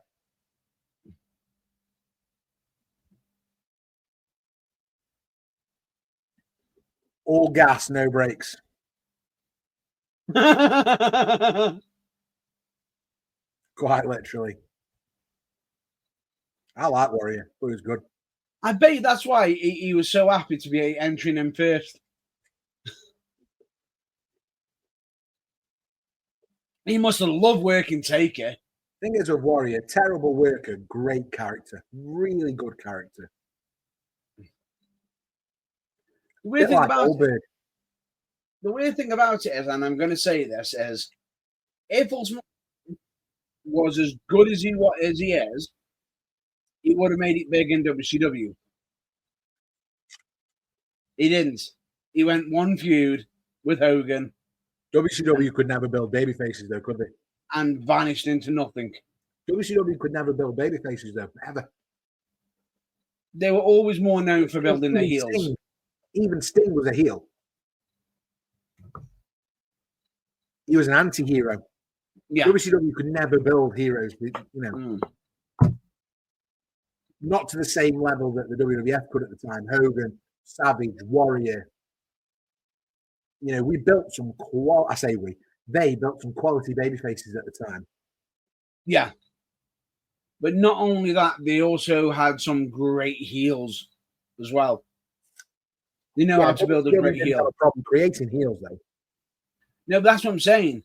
They knew how to put the spotlight on certain individuals, let them shine in the spotlight and gleam.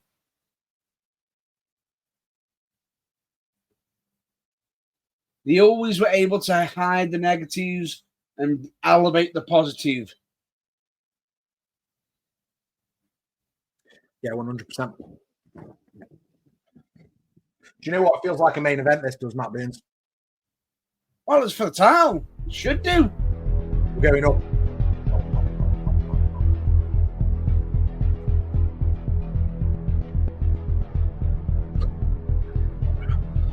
Right now, he's probably sitting there thinking, keep stalling it, Savage. I'm getting me energy. Keep stalling. Absolutely. Getting his gas back, any Warrior. So Macho Man Randy Savage versus the Ultimate Warrior for the WWF Championship, SummerSlam 1992. What a moment to be a wrestling fan, 1992. Right, that's it. We're up. We're up for the main. We're stood up. You got that down to a T as well. Absolutely. Do you know what? As well is I don't know the results of this. Legit. So every near fall is going to be like it happened in real life. Well, it did happen in real life, but you know what I mean. Not going to say a word. Again, if you're watching on live, get yourself in the live chat. Let us know, Savage or Warrior, who had the best promos. Make sure you smash that subscribe button, hit the like button, share with wherever you like your wrestling.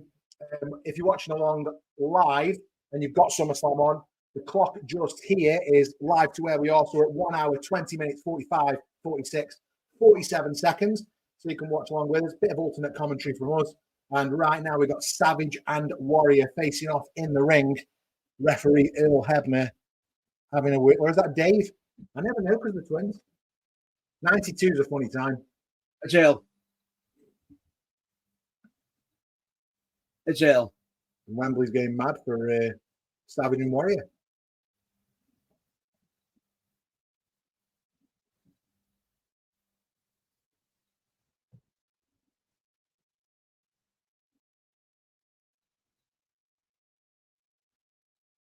Big handshake from Savage and Warrior here.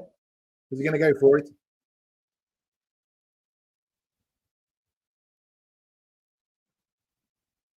Yeah, big handshake before they get started. And here we go. Coats are coming off. Jackets are coming off. Tassels are flaring. Muscles are popping.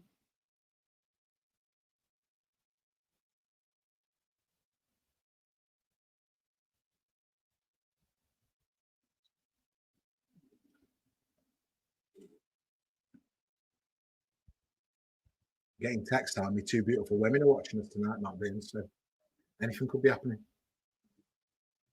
Let's show them guns off quick.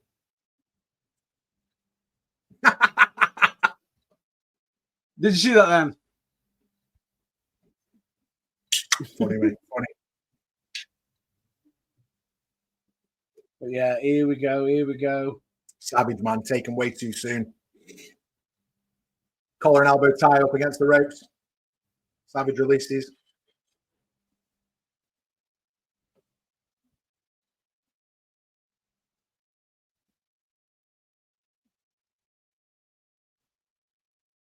It's all fair. And another title, this time Savage being thrown by Warrior. I don't remember Warrior ever wearing a singlet. That's how I know I haven't seen this. I only ever remember him in the trunks.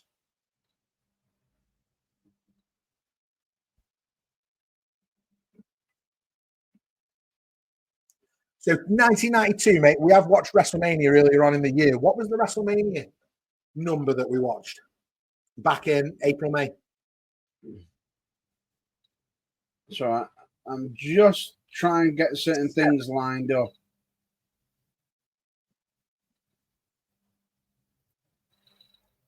Warrior's got Savage up. Going to drop him in the atomic drop. And that's how you bump from an atomic drop. People don't bump from atomic drops anymore, Matt Baines. They just hold the arse like they've taken a bloody knee up there. And now an inverted. Manhattan drop. Boom. Was that another good bump from Savage early on in the match? Count him if you got him. Hey? Count him if you got him. Yeah, what was the WrestleMania we watched earlier on in the year? No one knows it all. Just trying to think of where we are in the timeline. Oh, you mean what? Yeah, 6, 7, 8. WrestleMania 8. Okay. It was WrestleMania 8. Just 8. Yeah, 8. Because it was Sid and Hogan. Sid and Hogan, yeah. Flair and Savage for the title, wasn't it? 2 count there for Savage. No chin lock. You know why he's putting in the chin lock, don't you? Because Warrior's all gas and it breaks. Just push, Warrior, just push. And these babyface versus babyface matches are always quite difficult, aren't they? But I like this one because they're at a foreign crowd. So you're just going to pick your favorite and have a good time anyway. You know, the great thing about this match not being the main as well is that it's a good attraction. And the crowd will be so hot anyway. It doesn't matter which way they go. Because you go back to the US and you put them both in different programs, probably with Flair and Perfect. And all of a sudden, they're both baby faces again. They're both the number one baby face. You can blame it on the crowd, can't you? The weird thing about it is, I'm actually looking at the next event for after this one. Survivor Series, maybe. Yes, it is. And it's very weird. We did say on Sunday when we started this, though, WWF's in the right transition at this point. You know, we get into 1993 and we're looking at the new generation. That happens very, very quickly. You know, Flair's out the door in a heartbeat towards the end of 92. And back over on WCW doing Flair for the gold. That's not the biggest surprise here, though, with the Survivor Series of 1992. Why? What is? The poster is shocking. I'll have a quick look. Survivor Series 92. The reason why, there's something wrong with the poster.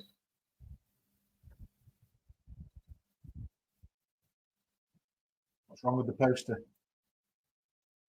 What did you see on the poster? Ultimate Maniacs versus Flair and Razor Ramon. Didn't happen. Oh, right, okay. And it wasn't the main event. I mean, things change, pal. No. This is where card subject to change comes into play. Yeah, that's it. I mean, I can't even see Warrior on the card. He wasn't. Is that where he disappeared? He was a nutter, though, wasn't he? Absolute nutter. Savage with the cover. 1, 2, and I've lost my screen. Oh, kick out from Ultimate Warrior. Got Savage going to the top. Yep. Right, back with us, I think. Oh, nicely done there. Axe handle. Ooh. Talk me through where you are, Matt Baines, because I might be just behind you. You know, he's He was dancing then. Savage is going up for the second one. Oh, He's pointing up. Yeah, I've just seen that. Yeah, we're good. Boom! We're still And he's 6 down. And that's a 2 count. Yeah. Savage going up for a third, it looks like. Third big axe handle. I've seen other wrestlers attempt this macho axe handle before. Have you seen any? Do it in person. And the third one gets caught in a crossbody. The power of the Ultimate Warrior. Credit where credit is due. That takes a lot of strength and a lot of. He was on so much gas though, Matt Burns. No, it takes a lot of strength, but it also takes balance. Yeah. Because you can have the strength. If you lose your balance on your feet, that's it. You're gone. Big right hand from Warrior. And he was known to throw a couple of potatoes, wasn't he? Here we go. Whips him into the corner. Savage takes a big buckle. And you can hear them in the background. They're still up for this match, aren't they? Absolutely up for it.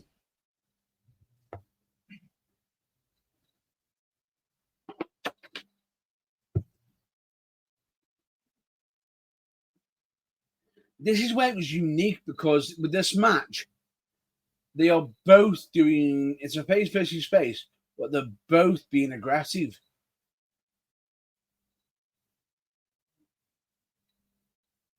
And this is already the longest Ultimate Warrior match I've ever seen.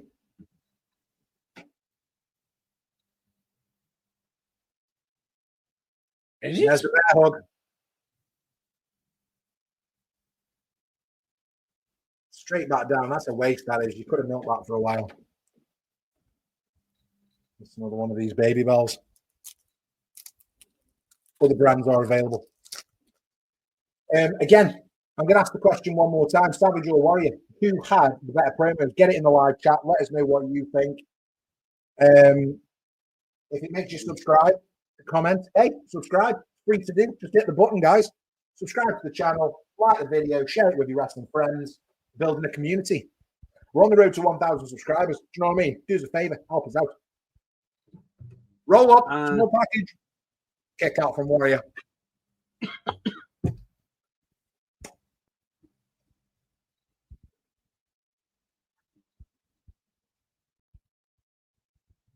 I'm pacing here. I'm actually tense. I don't want Warrior win.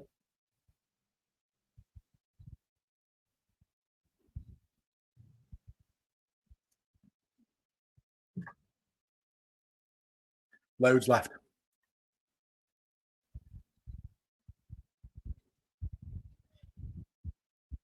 What do you call like a bag of baby bells? Do you call them like it's like a punny, isn't it? Is that the word? Like you have a punny to grapes? Do you not think? Because they come in a little bag. A bag of baby bells? And don't you shake your baby bell?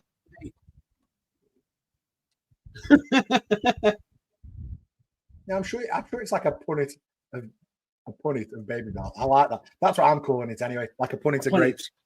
Punnet of baby bells. Loads left. Don't know why she's so worried.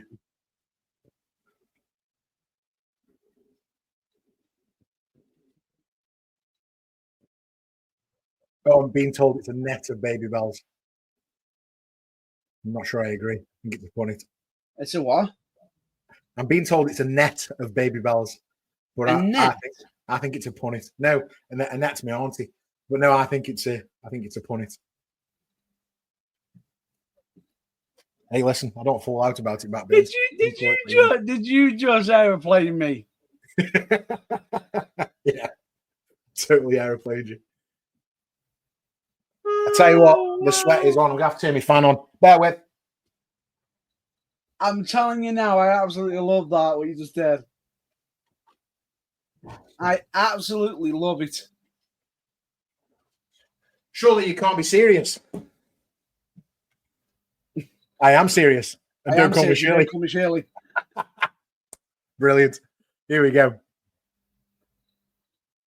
Right. I haven't really got an auntie Annette. That was just a joke. She's just a woman who stands between two goalposts. Annette. Oh, I'm on one. It's this energy drink I've drunk, so I stay awake because I fell asleep last time, didn't I? Beverly Brothers had me snoring. Big kick out there from Randy Savage. I might change. Talking about the match, Matt Burns. I might have to change them to the Sleeper Brothers. Yeah. Again, anyway, if you're watching along live and you want to sync up with us, SummerSlam 92, we are currently 1 hour, 33 minutes and 13, 14, 15 seconds in. Great match right now because you got Savage and Ultimate Warrior going back and forth, absolutely brutalizing each other.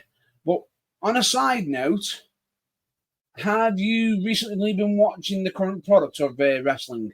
Recently? I missed Raw this week, but other than that, I'm up to date. But I do know what's happened, and I'm also really interested in talking about Naomi. But I don't know if you want to talk about something else first.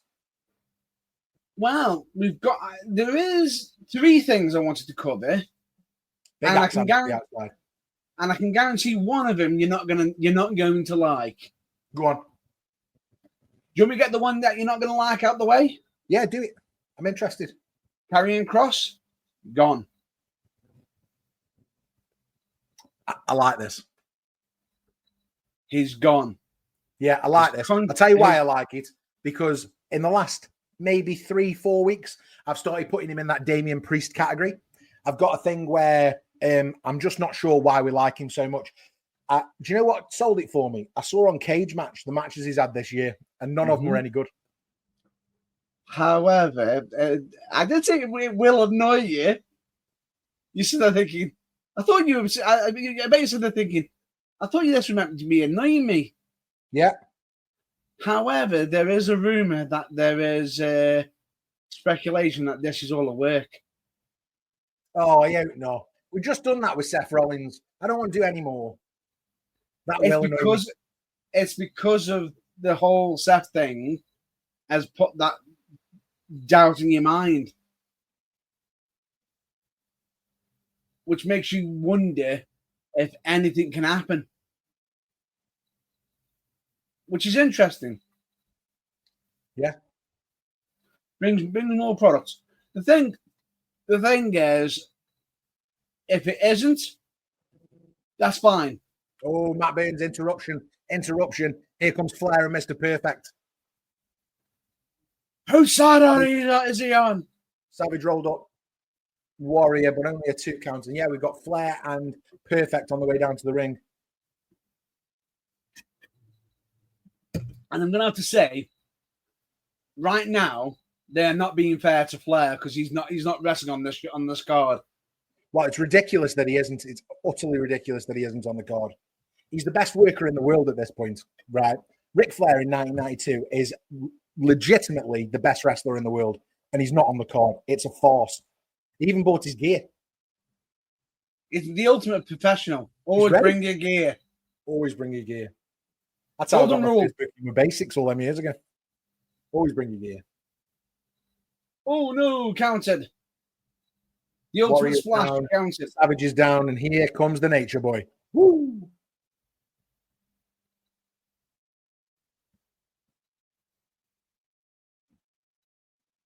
And this is already the longest Ultimate Warrior match I've ever seen. I mean, this match started. Is that a rope break?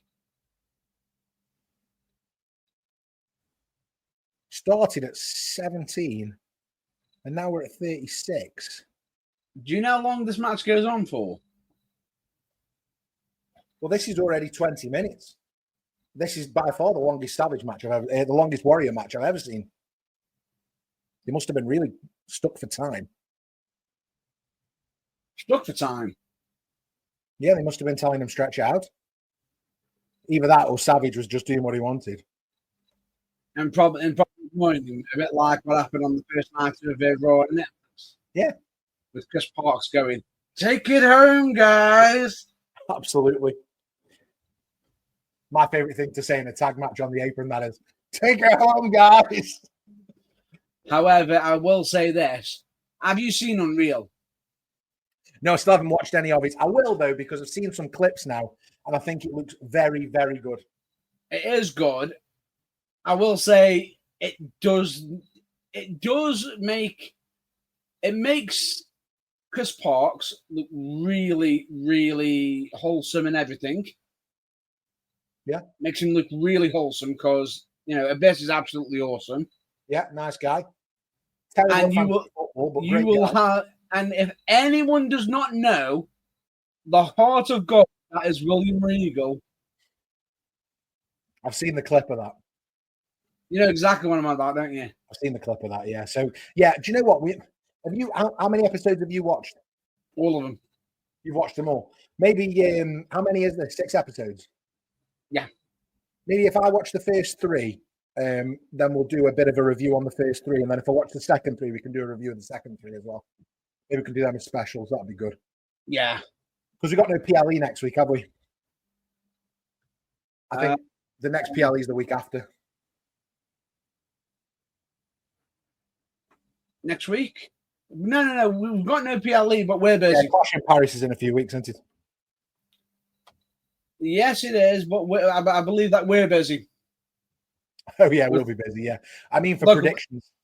I was on about local business. Yeah. Well, talking about your local business, Matt Burns, well, we're on here. Get some promoting done. Come on. Why not? Because next week on the 23rd of August at Crew Coppenhall, UKWA will be in action. Yeah, that's Coppenhall Working Men's Club in Crewe. If you're in the Crewe area, get yourself down there. Loads of great UK talent on schedule, including the debut of a tag team, Matt Burns, that we're very excited about. The Burning Truth coming to Coppenhall Working Men's Club as the Hammer Slammers. Go on. Get your pogs ready. Get ready to be a slamming. That's it. You know what? Where's Wally going? Second row. Going all the way up. Savage just getting to his feet. Hebner's down. And Savage gets hit with his own axe handle. But the ref's down. There's no count. Warrior doesn't understand. He can't count for himself. Here comes the ref. 1. Didn't know he can count. 2. And here comes but the it kick woke out. him up. Oh, kick out.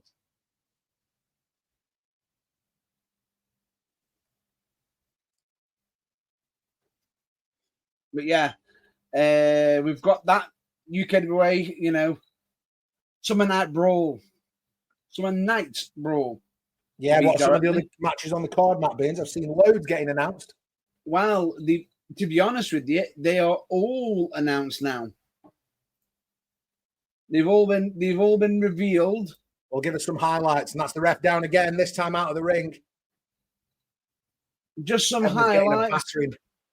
We have got this is not in any particular order. We've got Liam Porter making his actual wrestling debut, even though he has made an appearance. Yeah, Liam Porter. With Stephen Keane in his corner, who is the UKWA British Trials champion, going against Angus James. Angus James that I've legitimately known for 30 years. Yeah, well, I know I don't look old enough, but I've known Angus James for 30 years. He definitely doesn't look old enough. He got me out a bit of a jam at the last show. He absolutely did. He sort of got me out a bit of a jam. Oh, and he decks the Warrior. Warrior's down, got it with those brass knucks from Flair. As Savage gets the ref up and chucks him back in.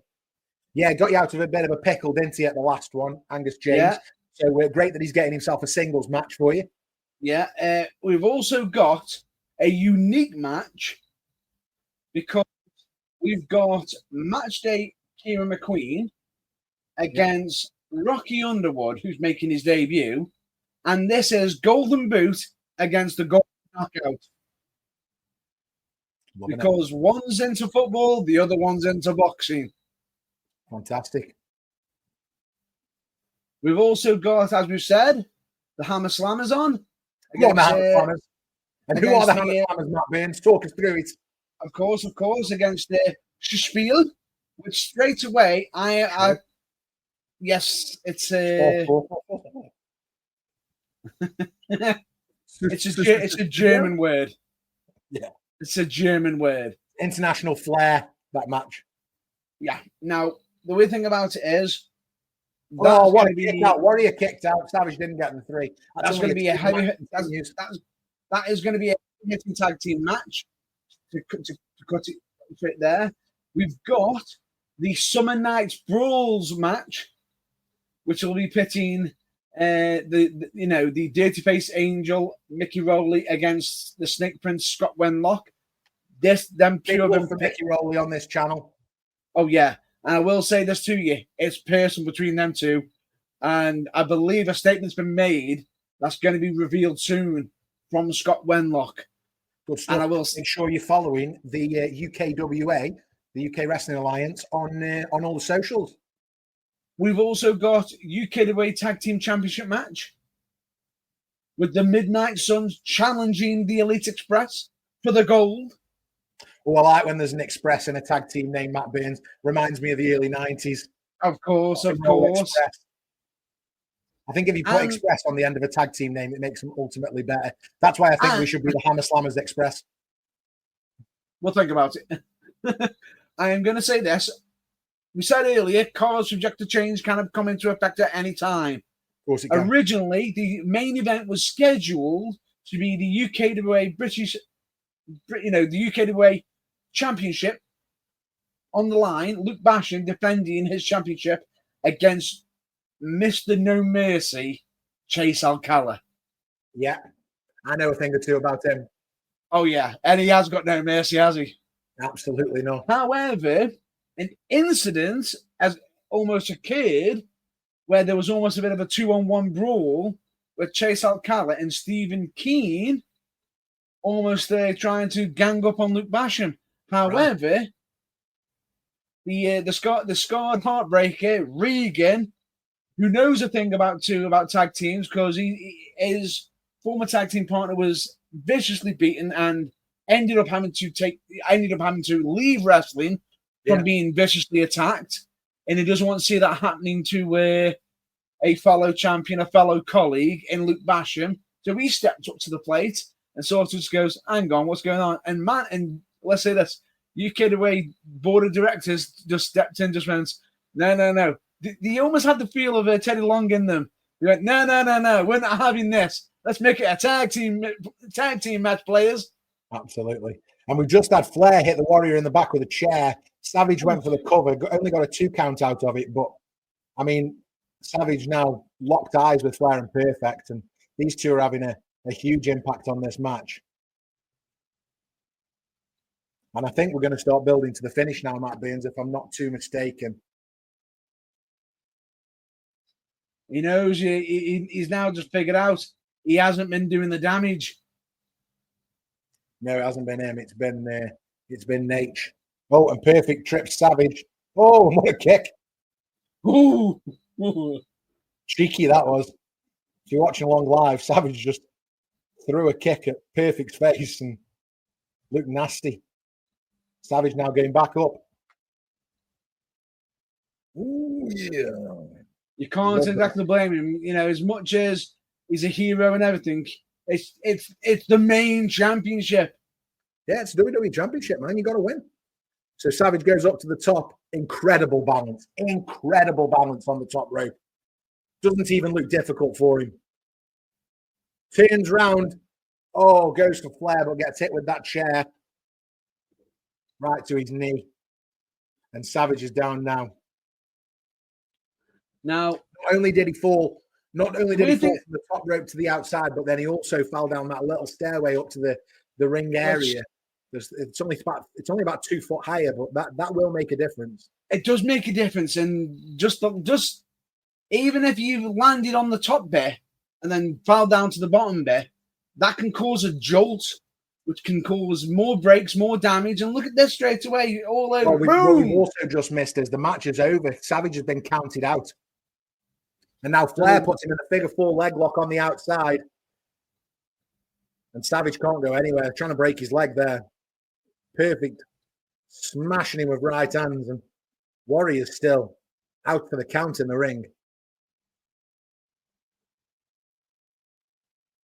You know, straight away, both of them taking advantage of the good guys here. Listen, and the whole point of this is Flair thinks he still deserves another title shot, so he's trying to take out both the champion and the challenger to Oh, kick to the face. Oh, Yeah, nasty, wasn't it, that? I think I'm about a second in front of it. Let me just pause and catch you up. are. You're about a second. There we go. Right, cool. So, and then here we go. Now we've got Warrior and Flair, and Warrior now chasing. See you later. I mean, I wouldn't want race against the Warrior. While he's throwing the chair as well. I've been sitting there thinking to myself, if I was a fan right now, it's like, am I sitting here while he's running in that chair?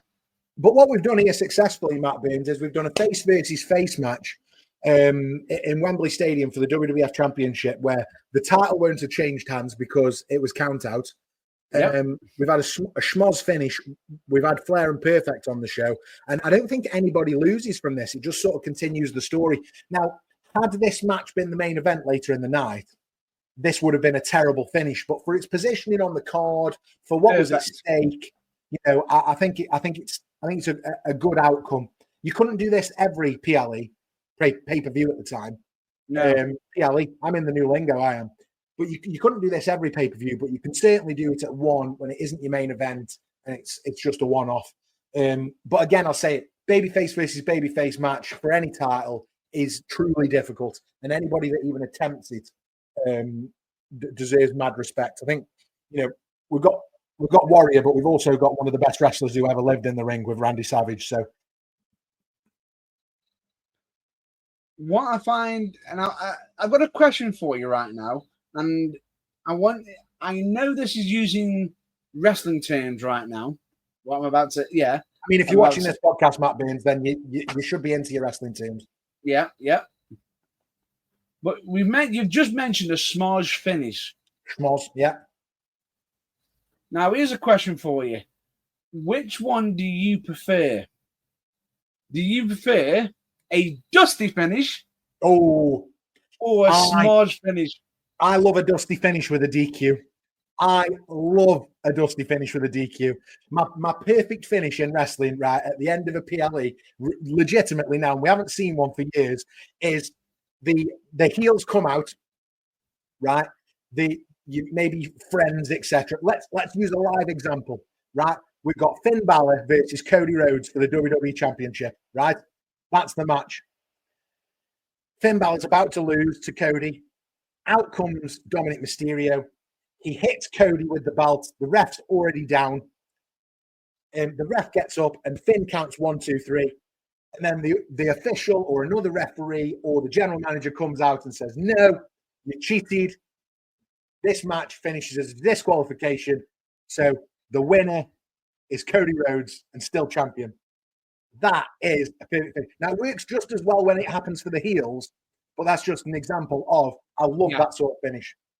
Now, much to your shock, what I'm about to say to you, do you know the two people who might disagree with you? There's one person who used to hate that terminology, but it summarizes the actual finish perfectly. Dusty hated that terminology. Of course he did. However, do you know who disagrees with you? Cody. Of course he does. No. He loves a dusty finish. He loves it. So he agrees. He says, but he loves a smudge finish more. Oh, okay. And if you want to know this, have you ever seen Hot Ones? Yeah. Cody was on there recently. Definitely check it out. Good watching. Fair play going through that lineup. No milk. You know what I want after I finish this podcast tonight, Matt Burns? I want a cup of tea. I do. You just said Hot Ones, and that made me think about having a cup of tea. Straight away, Somebody look at this. make me a cup of tea. Look at this. Flair. Woo. Do you know what? It's a shame because if you go back to the Rumble in '92, Flair wins the title and then cuts the greatest promo in history of wrestling with a tear in my eye. And then, you know, I'm not into this, Matt Burns. For me, I think Flair is so good. So good. And he could be joyful disrespectful, angry, vicious. He's got that range of emotions when it comes to a promo.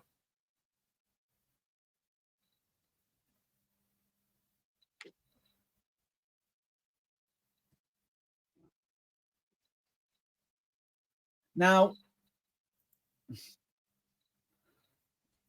just checking my knowledge notes right now. Do you know what match is next?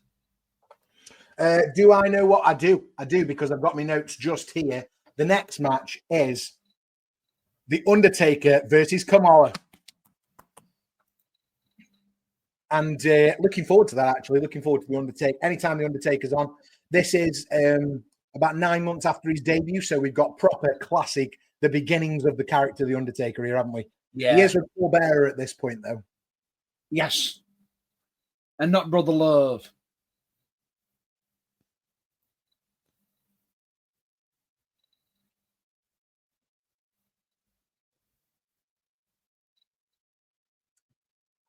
Harvey Whippleman, here he is.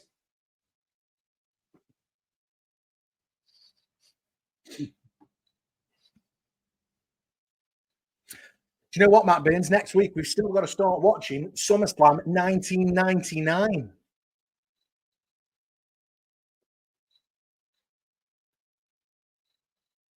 No. I've just found something out that's quite interesting. Yeah. Do you know the individual that's with him right now? Yeah. With the mask on? Yeah. Do you know who that is? No. No. No. He's called Kimchi.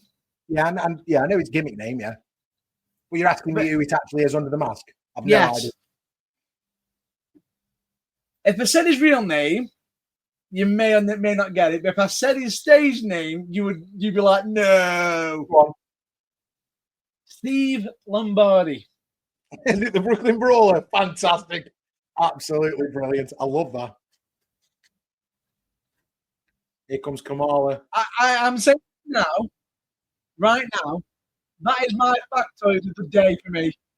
You know what, Matt Burns? Kamala's got no shoes on, and that's just reminded me that it's probably time that we do the top three.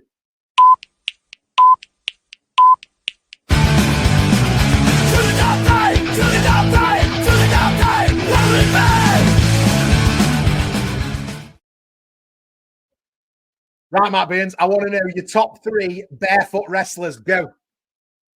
No time to think. Get on with it. Kamala, Speedball Mike Bailey, and what was his name? My brain's just gone blank. Going to time you out. Matt Riddle.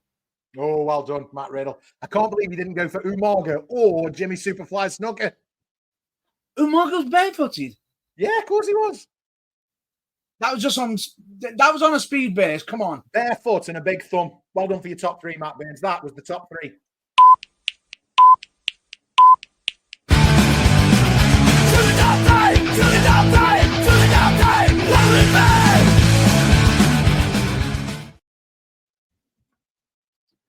And I'm bringing my desk back down now because it's not the main event anymore.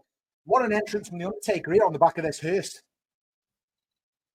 And what a way to bring the fear. Bring that aura. That aura. I mean, The Undertaker is by far the greatest character in the history of wrestling. You know, there's absolutely no ifs, no buts, no coconuts. Anyone who disagrees with that are wrong. There's the door. Yeah, you're wrong. Undertaker from Death Valley. 6'11", 6'12", 6'12", 6'11". Do you know what I find so funny? Kamala is a man-eater. Kamala's got a man-eater gimmick, and he's taken on the dead man. Yeah. Yeah, he was a savage, wasn't he? That was his thing. He was like a Hannibal. And what height were you going for Taker? 6'11", 6'10". 6'10". I did say 6'12", but that's just 7 foot. I don't think he's quite that high. 6'10". That was his build height for you.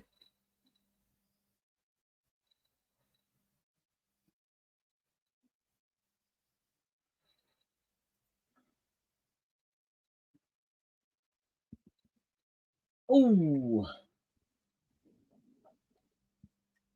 we've got some strikes here. Got some what? Some great strikes. One thing I will say is, why am I behind? Are they actually? You're behind, I think. Oh, I'm well behind. How's that happened? Catch up now. 21, 22. I'm just going to say right now, a lot of people sit there and say how they go into the wrestling business. Oh, I want to learn this cool move. I want to learn that cool move.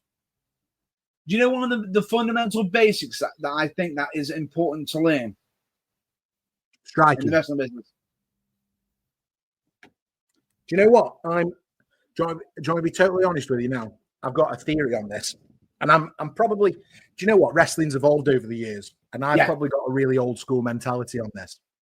But I don't like baby faces using punches. And I say that as a Stone Cold Steve Austin fan, right? But I don't like baby faces using punches. And because, old school wrestling, it's supposed to be open hand. It's supposed to be open palm strikes. So I'm not a big fan of baby faces punching still for that reason. Call me a traditionalist. Oh, down goes Taker. But yeah, I totally agree with you that I think you should, that it should be. If you notice, I used the word strikes. I never said punches. Yeah. But yeah, I'm a big fan of an open palm strike. I tell you, did it better than anybody else. And you may disagree with me here, but the open palm strike, I think The Rock absolutely perfected it during his run. Oh, yeah.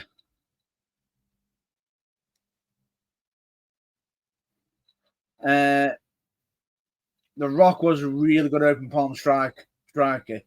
Kane is another good one. Yeah, they look like punches when The Rock hit them. That's why. And this is just how I feel about baby faces. It's not necessarily how I feel about the villains, the heels.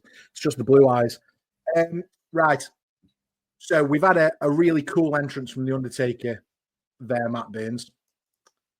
And I'm interested in what is your favorite Undertaker. Is it working? Now, what is your favorite Undertaker entrance? That's the question I have for you right now. And for anybody else that's watching on live, wants to get in the live chat, it'll let you live chat as soon as you hit that subscribe button. So please subscribe, like the video, do all the good stuff. We'll love you forever. It's all free to do. Which one was the WrestleMania where you had all like the mist and all the like the hands are trying to grab him. Oh, that was really cool, wasn't it? I think that was WrestleMania 29. Let me just chat out. WrestleMania 29 Undertaker entrance. That is a really good one. Yeah, it is. Yeah, WrestleMania 29 against CM Punk.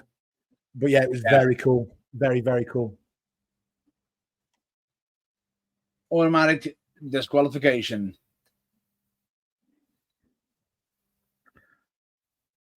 Just going to move on from that, I think. Go back to the Undertaker. Go back. I understand where you're coming from, but let me just point this out. Let's get one thing straight. My money's on him. Yeah, absolutely. So you go WrestleMania 29. I feel a bit embarrassed now, Matt Burns.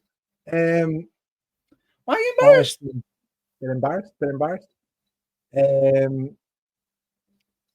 I like WrestleMania 20 when he comes back as the dead man.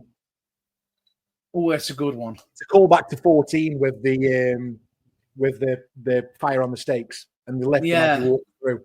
And it's such a cool entrance. The return of Paul Bearer as well. Yeah, really cool. Yeah. But the thing is, both entrances are really good shout-outs, but I'm also interested to find out what other people think. What are their thoughts? What's your favorite old school Undertaker entrance? And just so you know, We are at 2 hours, 2 minutes and 48, 49, 50 seconds. And Kamal was shocked as The Undertaker sits up. And I knew this was going to be my favourite match of the night, you know. I knew it, and it has been so far. I absolutely love The Undertaker. Short, sweet, and straight to business. Absolutely. Nothing. Now, are you ready for this? Do you remember previously when I mentioned that other dark match? Yeah. It happens after this match. So this is the time right now, at some point after this, where they fitted a quick dark match. Imagine it. Oh, right. So I know what this will be. It'll be while I'm sure Roddy Piper does something like some sort of, I can't remember exactly what he's doing, but Roddy Piper has some sort of segment in this that I think they pre-recorded it as well. I think it's something bagpipes related. I've read this before. Ooh, interesting. I think anyway. I might be wrong. So did they build this as a coffin match? What happened to the coffin match? Later. No, it wasn't. Is that the Survivor Series match? Because there's a rematch at Survivor Series, I think. Maybe that's where I'm getting that from. I think they had originally it was body bag. Yeah, I think they did a coffin match at Survivor Series. I think that's where I'm getting it from. Here we go, British Bulldog, Davey Boy Smith. This is why we're all here in Wembley. Davey Boy Smith, Bret Hart, Intercontinental Championship. A true main event. And to answer your theory, to confirm it or deny it, it is confirmed. Is it? Is that what my theory is correct about coffee match? The Survivor Series, is that right? Yeah. Hey, I tell you what, I don't know everything, but I know some stuff. I don't even know you. And because this match is for the Intercontinental Championship, Matt Burns, and we're going to have a bit of time to talk about this, I believe, before the match actually starts. I think there'll be a bit of time. I'm interested in what your thoughts are on who was your favourite Intercontinental Champion of the 90s. If you are watching along live, get yourself in the live chat, let us know your answer. But equally, if you're watching this back, get yourself in the comments below and let us know about all the questions we've asked tonight. Who had better promos, Savage or Warrior? What's the best Undertaker entrance? Is the Repo Man one of the most underrated gimmicks of all time? But right now, who is your favourite Intercontinental Champion of the 90s? And why is it Shawn Michaels? I mean, mine isn't Shawn Michaels, actually. Mine's Double J. But you might have a different answer to me.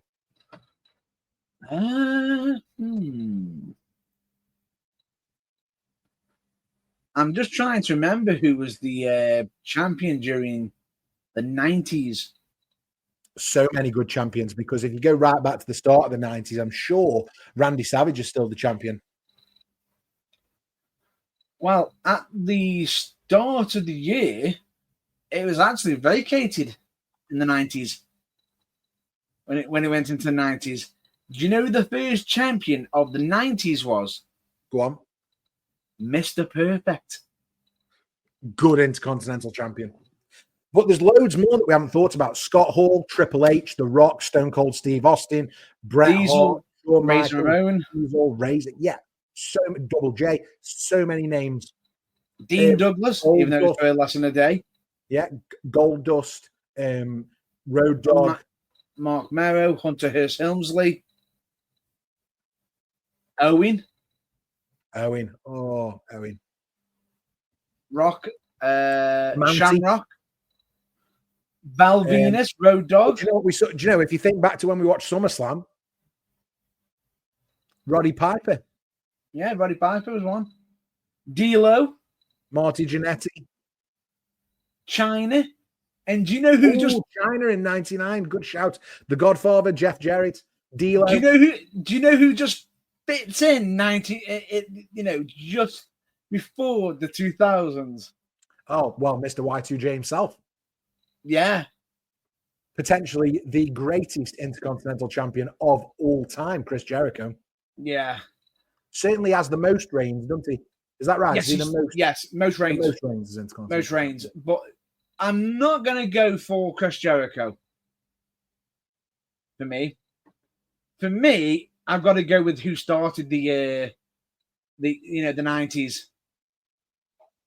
I've got to go for Mr. Perfect. I've been caught on an ad, so I'm going to have to catch up in a minute. But if you are watching along live with us, we're currently at 2 hours, 8 minutes, and 3, 4, 5 seconds as we get into main event time. And if we get into main event time, Matt Burns, you know what that means? Of course. But right now, we've got bagpipes. And Is that what I'm missing? The bagpipes? You're missing the bagpipes. And what I find so funny is right now, while this is happening, there's actually a match going on, and they're not cutting to the ring deliberately. Yeah. Because do you know what match is happening right now? You told me. Yeah. No, I don't. But you did tell me.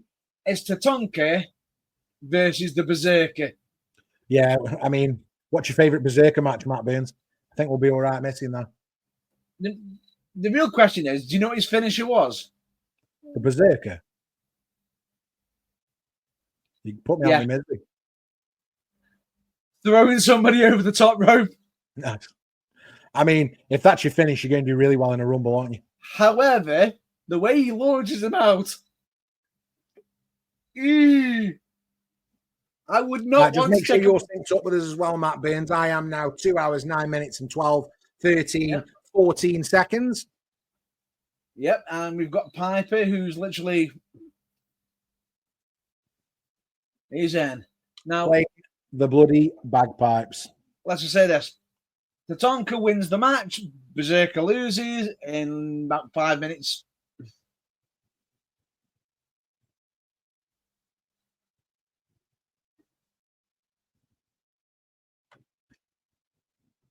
I mean, he's having a good go at them bagpipes and he's killed. The only thing I still find weird right now is Vince's commentator voice. Do you know what? I said this the other day, didn't I? I'm not a fan of Vince as a commentator at all. I can't get over it now. He tries to talk too much and it doesn't sound right. Like he sounds like he's shouting, doesn't he? What? Yeah, he doesn't sound right, does it? Speak normal. Yeah. Well, yeah. There's the bagpipes. Well done, Roddy. I mean, that's a way to get him on the show, I suppose. Did you hear that then from Bobby the Brain? Jones applauding him. He might do an encore.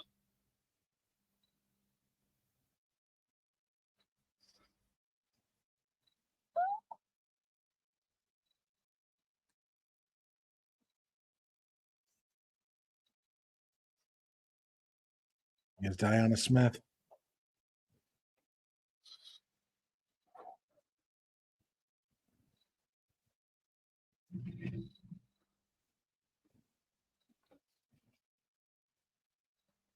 Just a little bit.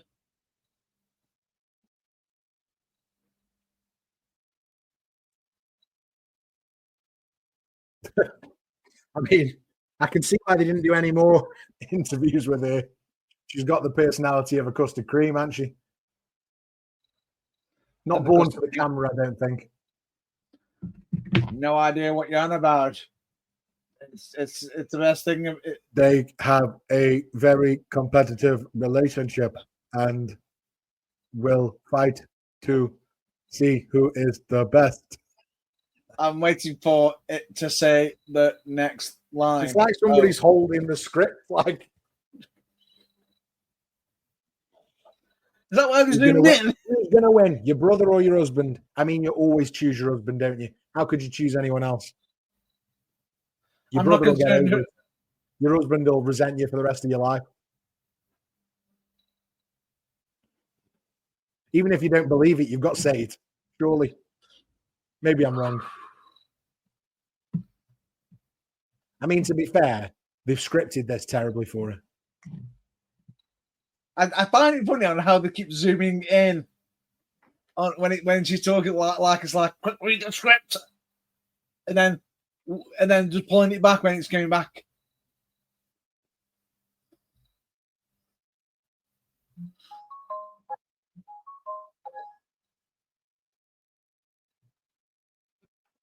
Oh man, just come on, let's just do the match. These guys are still wrestling in the ring. That's what's going on. I mean, that's what they said to her. Stole your words. That's probably why she's giving this robotic speech. It's out for him.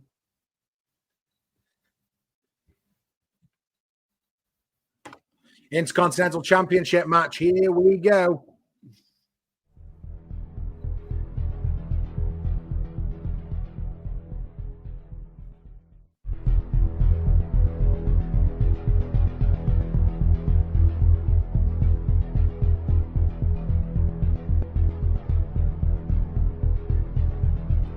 Right, I'm ready. Here we go.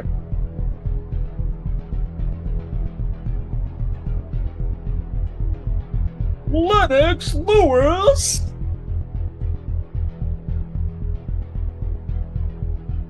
Right, come on, guys, get to the ring. Half an hour left of this show. What a main event this is going to be. And again, Matt Burns, I'm not going to lie, I do not know the result of this match. I know one factoid you may know, or you may have forgotten, like one individual does. This match was all planned out to. There's just one problem. Go on.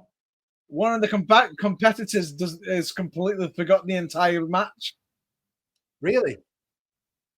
If so they scripted and then like blanked. He's gone blank. Oh wow, Davey. Well, it won't be Brett, will he? No, Davey gets in the ring when you first lock up. He literally goes to Brett. I've forgotten the entire match. Do you know what though? He's in his home country. It's his first big. They're at Wembley Stadium, the biggest. But stadium in the country at the time. But Brett did not sit there and chastise him for forgetting. It was like he's in a moment right now. Absolutely. He's in his home country right now. My kids have got this figure. It comes with the flag attached. That's what I mean. So it's a moment. Ooh. Not a fan of Bret Hart. Whiny bitch Bret Hart is. No. This is good, Brett. We're not at bitter Brett yet. I can't get on board with Bret Hart. Did you hear that? Bitter Brett. We're not at bitter Brett yet. I just can't get on board with him at all now. He's ruined it for me. I never liked him anyway.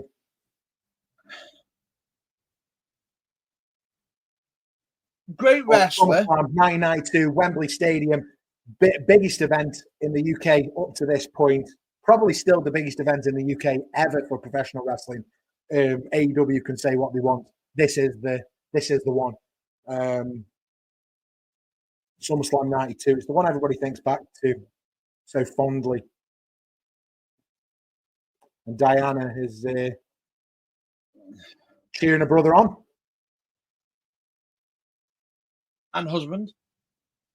Well, is she though? Is she cheering her husband on?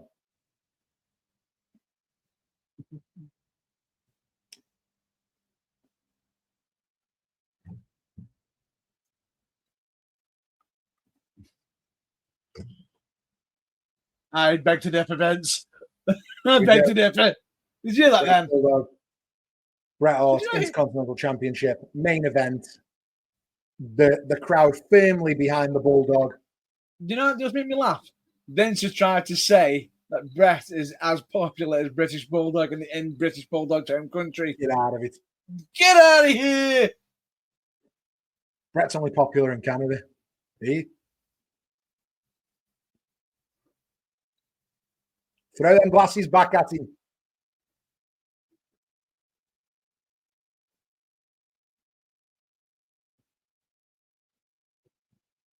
He almost did a high five back, almost left him hanging. Didn't want him. Come on now. Bulldog and Bret. Do you think the kid would have been more excited if you got a dread off the Bulldog? Yeah, probably. Wasn't even there. That's my best Bulldog impression. Because I'm bizarre. right there and then. He just told him. Actually born in Goulburn, which is like Wigan, Manchester sort of way. There you go. Always announced from Manchester, England, the Bulldog. But it is Wigan, really. You know what I find so good about this match? Like the fact that I just informed that one of them has forgot the entire match, and they still put on the barn burner that they have. Yeah, absolutely. Obviously met Diana while he was training in Calgary at the Hart Dungeon with Brett, Owen, and obviously Stu Hart, his trainer and mentor. That bump there is absolutely insane. Yeah. Bulldog, same as me, debuted professional wrestling at 15 in the UK before moving to Canada and obviously continuing his training there. Formed the tag team, the British Bulldogs, with his cousin, the Dynamite Kid, Tom Billington. Were the WWF Tag Team Champions in 1986. So looking, for 5-6 years prior to this, Tag Team Champions with the Dynamite Kid. 78,000 fans in attendance for this Intercontinental Championship match. 78,000 people who went to watch wrestling in Wembley.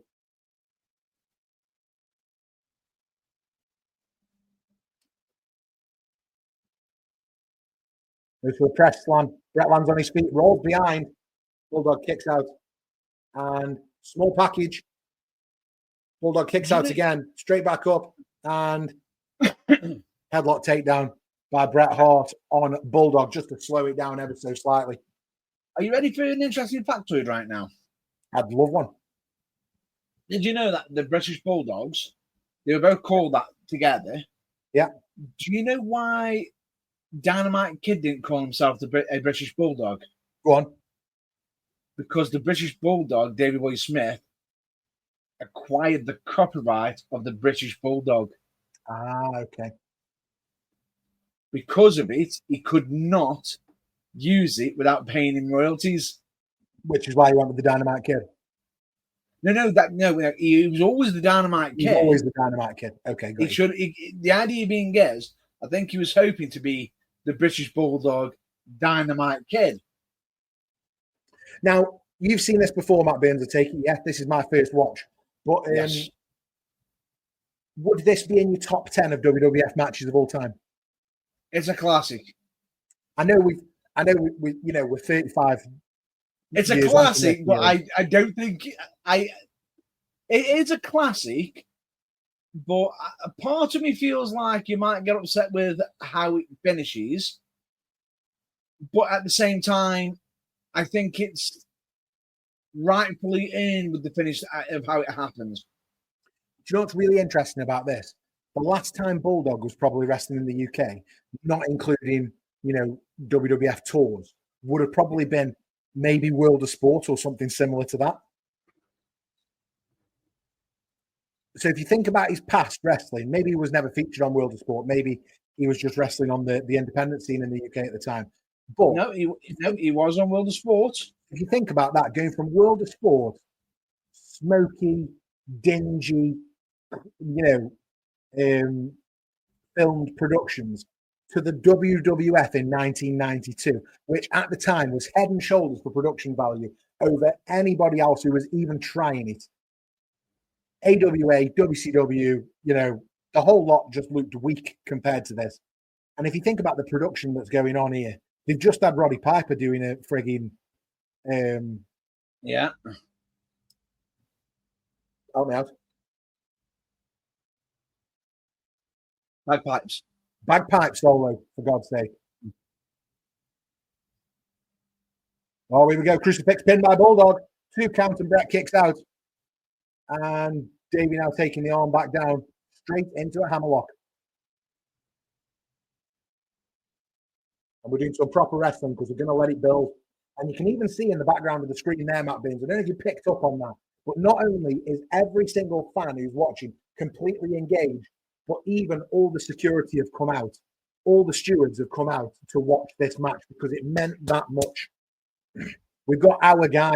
We've got our guy. And the only thing I can liken it to is the first Clash at the Castle when we had our guy, Drew McIntyre, taking on Roman Reigns after 800 days as champion.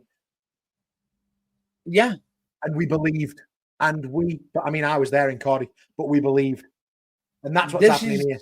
They believe in the Bulldog.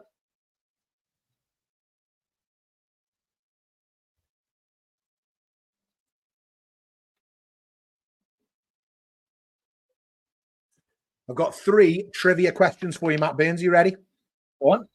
I don't think I've got one for trivia. Have I got one for trivia? No. What a shame. I thought I might have an intro video for trivia, but I haven't. True or false? The British Bulldog once defeated Vader in a match inside a dog kennel. True. Uncensored 1996 WCW, though I'm going to say it wasn't exactly a classic. No, it wasn't. You're right. It was. What about this one? Guess the year. Ready? Davey Boy Smith wrestled the Ultimate Warrior in a tag match in the WWF. Guess the year.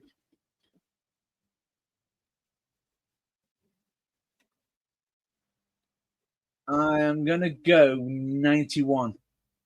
92, part of the Warrior and Bulldog versus Slaughter and the Mountie. And the last trivia question I've got for you, Matt Burns. Name the title. Bulldog won this championship in WCW in 1993. So a year after this, he wins a title in WCW. What was it? You've got me thinking now. Is it the only tag team title he won? Pardon? Was it the only one he won? The only title he won in WCW in 93. Would it have been the television? The television? No. It was the tag team title he won with Sting. How about that? Sting and Bulldog, tag champs. Oh, went for another crucifix this time. Brett dropped him in the Samoan drop. Ooh. Cover, should have hooked the leg, got a 2 count.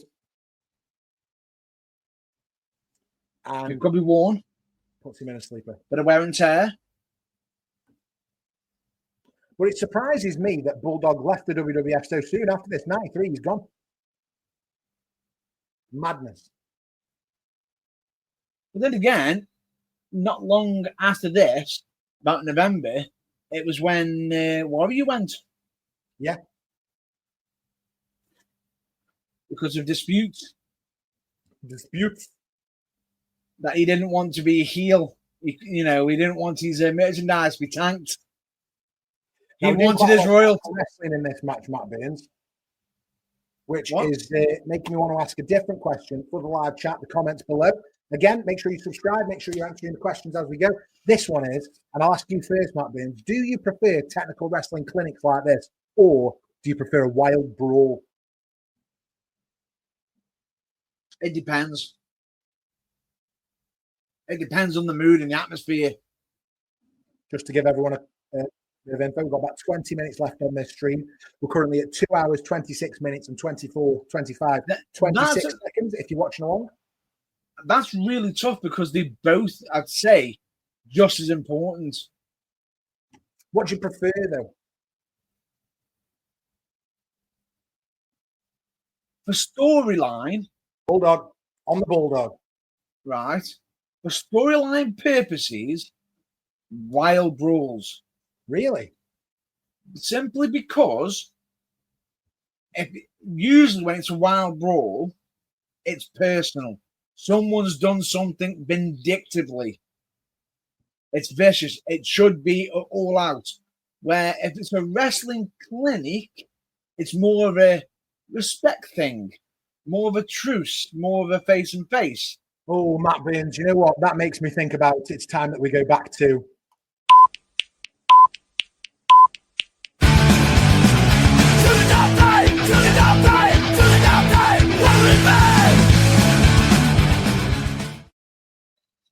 That's right. We're going to do another impromptu top 3. And the reason I want to do this is I'll tell you why I want to do it after. Actually, I'm going to ask you first. Matt Baines, what are your 3 favourite matches off the top of your head right now? So if you had a bit of time, this might be a different 3. But I want you to give me your top 3 right now. Just where your brain is today. Today? Yeah, that doesn't mean you got to lock them in for the rest of the time. Just right now, that come to your mind, what are your top 3 favourite matches right now? I'm going to have to go the infamous second WrestleMania, the rematch of Cody Rhodes against Roman Reigns. Okay. That needs to be on there. The finish was incredible, wasn't it? Fair dues. The whole finishing sequence. I think the first WrestleMania match between Austin and The Rock. Oh, I've convinced him. Can you believe that is now in your top 3? I was totally right, wasn't I? Totally right, but I almost considered the Backlash. Oh, the Backlash is good as well. Yeah. I almost considered the Backlash. Subscribe to the channel, guys. Get subscribed because we've done watch-alongs not just for the pay-per-views in 92, but we're also doing the pay-per-views in 99 as we go through this year. So, and I'd be hard to remiss to not include Icon versus Icon. Rock Hogan. So we got Rock Hogan. Yep. We got Rock Austin. Yep. What was the other one? Cody and Roman. Cody and Roman. And which of those 3 were technical masterclasses? The top of the top. You just answered your question, haven't you? None of them were technical masterclasses. They were all a bit brawly, weren't they? You wouldn't know what I'm going to say, and I can see the smile on your face about to. Do you prefer technical wrestling clinics like this or wild brawls? Well, we've just answered that question. Matt Baines prefers wild brawls, and that was another really quick impromptu top 3.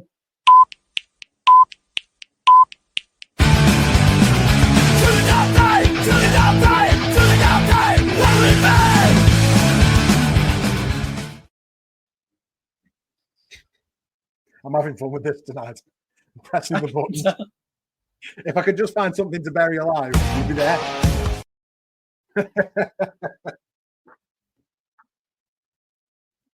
Brett with a European uppercut on Bulldog and then a big right hand. Brett throws really nice punches and then a drop kick. Hits Bulldog right in the clean schnauzer. Right on his nose. Clean as well. Yeah, totally clean. Really nice drop kick. One that I would throw. Drop kick that I would throw. Oh, big back body drop to Bulldog. People don't believe leg lariat. how height I can get on some of them kicks, you know. So light on my feet. The only thing I will say is I feel sorry for British Bulldog right now with them dreadlocks. Why? Because how many times someone could literally kneel on your hair, put a foot on your hair, and it's peevish. There's nothing worse than when you go for try and get up and someone's standing on your hair. It almost feels like it's scalping you. Talking from experience. Yeah, absolutely. Got about 15 minutes left of this now. If you're watching along or listening along live with us on the podcast, we're at 2 hours, 31 minutes and 20, 21, 22 seconds. Here we go. If you've been with us since the start, thanks for watching along. We've been on the stream for about 90 minutes now, Matt Baines. Really good times. Clean suplex that was. Now, on my reverse for you, do you prefer technical wrestling clinics or wild brawls? If I answered the same question as you did on the top 3 a few minutes ago, I was just thinking about what matches right now are my favorite. Rock Austin from WrestleMania 15 would be on mine as well, definitely. I would also probably put CM Punk, John Cena, Money in the Bank on there, which is also pretty much a brawl. Starts a bit technical, but it's a brawl by the end.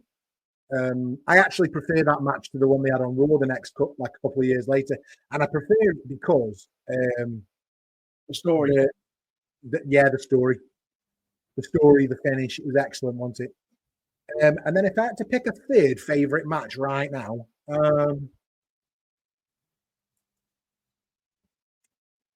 I might go TLC 2 at WrestleMania 17. So I mean, that's just off the top of my head. So, and they're all brawls. They're all brawls. You know what I mean? So while brawls maybe are more important, Matt Burns, because when there's stakes, when there's personal issues, which is when wrestling's at its best.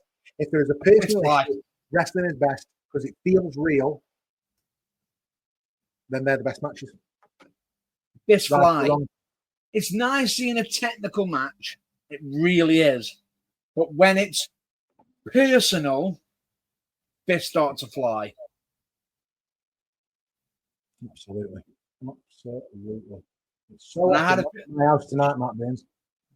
What was that? It's so often in my house tonight. I can relate to you. I can relate. Bret Hart with another big right hand to the Bulldog. I've enjoyed this, so far. Oh, and Bret puts Bulldog in a sleeper. Great, Ducks the right hand as Bulldog catches Bulldog on the swivel and puts him in that sleeper hold. Very nice. Technically sound. It's ND. I can say something nice about Bret Hart here. You ready? Go on. I like his boots. That's all I've got. The only nice thing I can say about Bret Hart right now. I thought you were going to say you like the fact that he was one of the very few people who wore pink. No, I'm not too bothered about that. I do like, do you know what? Some of Bret Hart's move sets really nice, though. I'm a big fan of the Russian leg sweep as well. It's an underutilized move in 2025, the Russian leg sweep. It's almost a forgotten move. Do you know what I find weird? That he almost had gold gear. Yeah.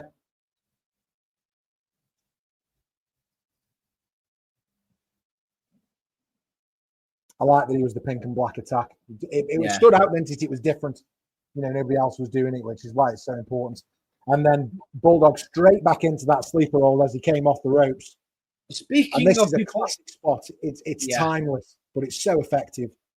Speaking of people wearing pink, recently, Kyle Fletcher started wearing it. Has he? For the simple fact, nobody's doing it. Nobody's wearing that colour. Yeah, nobody is doing it. I can't think of the female rosters that are wearing pink currently. It just coincided with the Owen Hart tournament. They thought, we're going to wear it for the tournament. Nope. He's wearing it. He's sticking to it. Now, here we go. We are now deep into a sleeper with Bret Hart. We've got the whole classic arm drop. There's one. Wait, no. There was two, actually. Here we go. Stop the third. No, he's getting up. Ooh, into the turnbuckle, which is not pretty. Bret straight back onto it, straight in. Straight back. Look, Bulldog getting up. Straight back into that corner, which that's got to sting. It's going to hurt. Potential whiplash, but straight away brawling. It's an all-out brawl right now. It's going back and forth.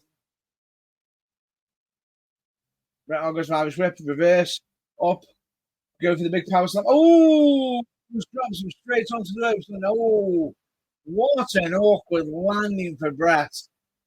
Woo! If he wanted kids, he ain't having them now. But it was inadvertent. Boom! Deep clothesline from the Bulldog. There's your second. It looks like he's getting the blood flowing. He's going for that third clothesline. Boom! He's going down. He's going 1, 2. No. Kick out. Here we go. He's thinking that gorilla press slam on him deep. No, denies. And I will say, good, clean lateral press there for the pin. Now here we go. We're almost in the final innings of this match. British Bulldog is going for that stalling suplex.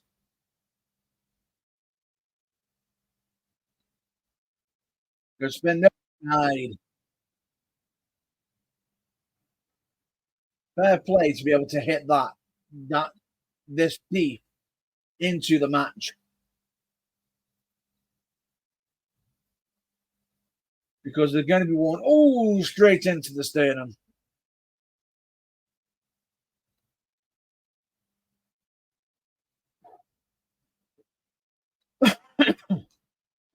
But anyway, you can see frustration setting in on the British Bulldog. He wants this win. The crowd are going nuts. Is he going to go for the power slam on his brother-in-law in his home country? He's got him up. Here we go. It's that power slam. 1, 2, and Brett kicks out at 2. Sorry, I abandoned you there, mate. No. Perfect timing. I got an 8-year-old out of bed. No, it's fine. It's fine. Family life. But, ladies and gentlemen. Oof. I forgot to say, time for the main event. It's time for the main event. Anyway, keep watching. Up over it. No, German. Denied. It's a 2 count.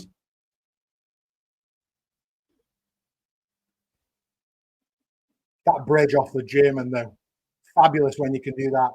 Put that German on and land on the top of your head and bridge that neck and back for the cover. Beautiful.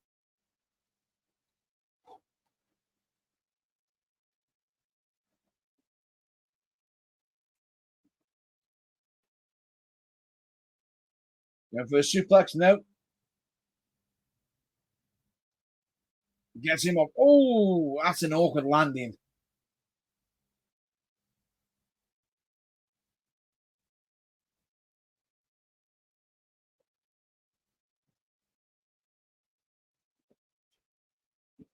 One, two, and another kick out from Brett. You. Do you know how this match ends? No idea. I couldn't even tell you who wins. I don't know the finish.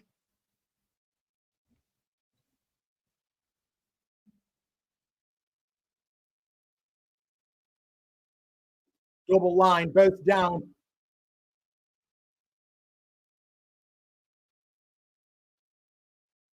What a maneuver. What a maneuver. We are getting deep now. As I said earlier, we are deep into the final innings of this match.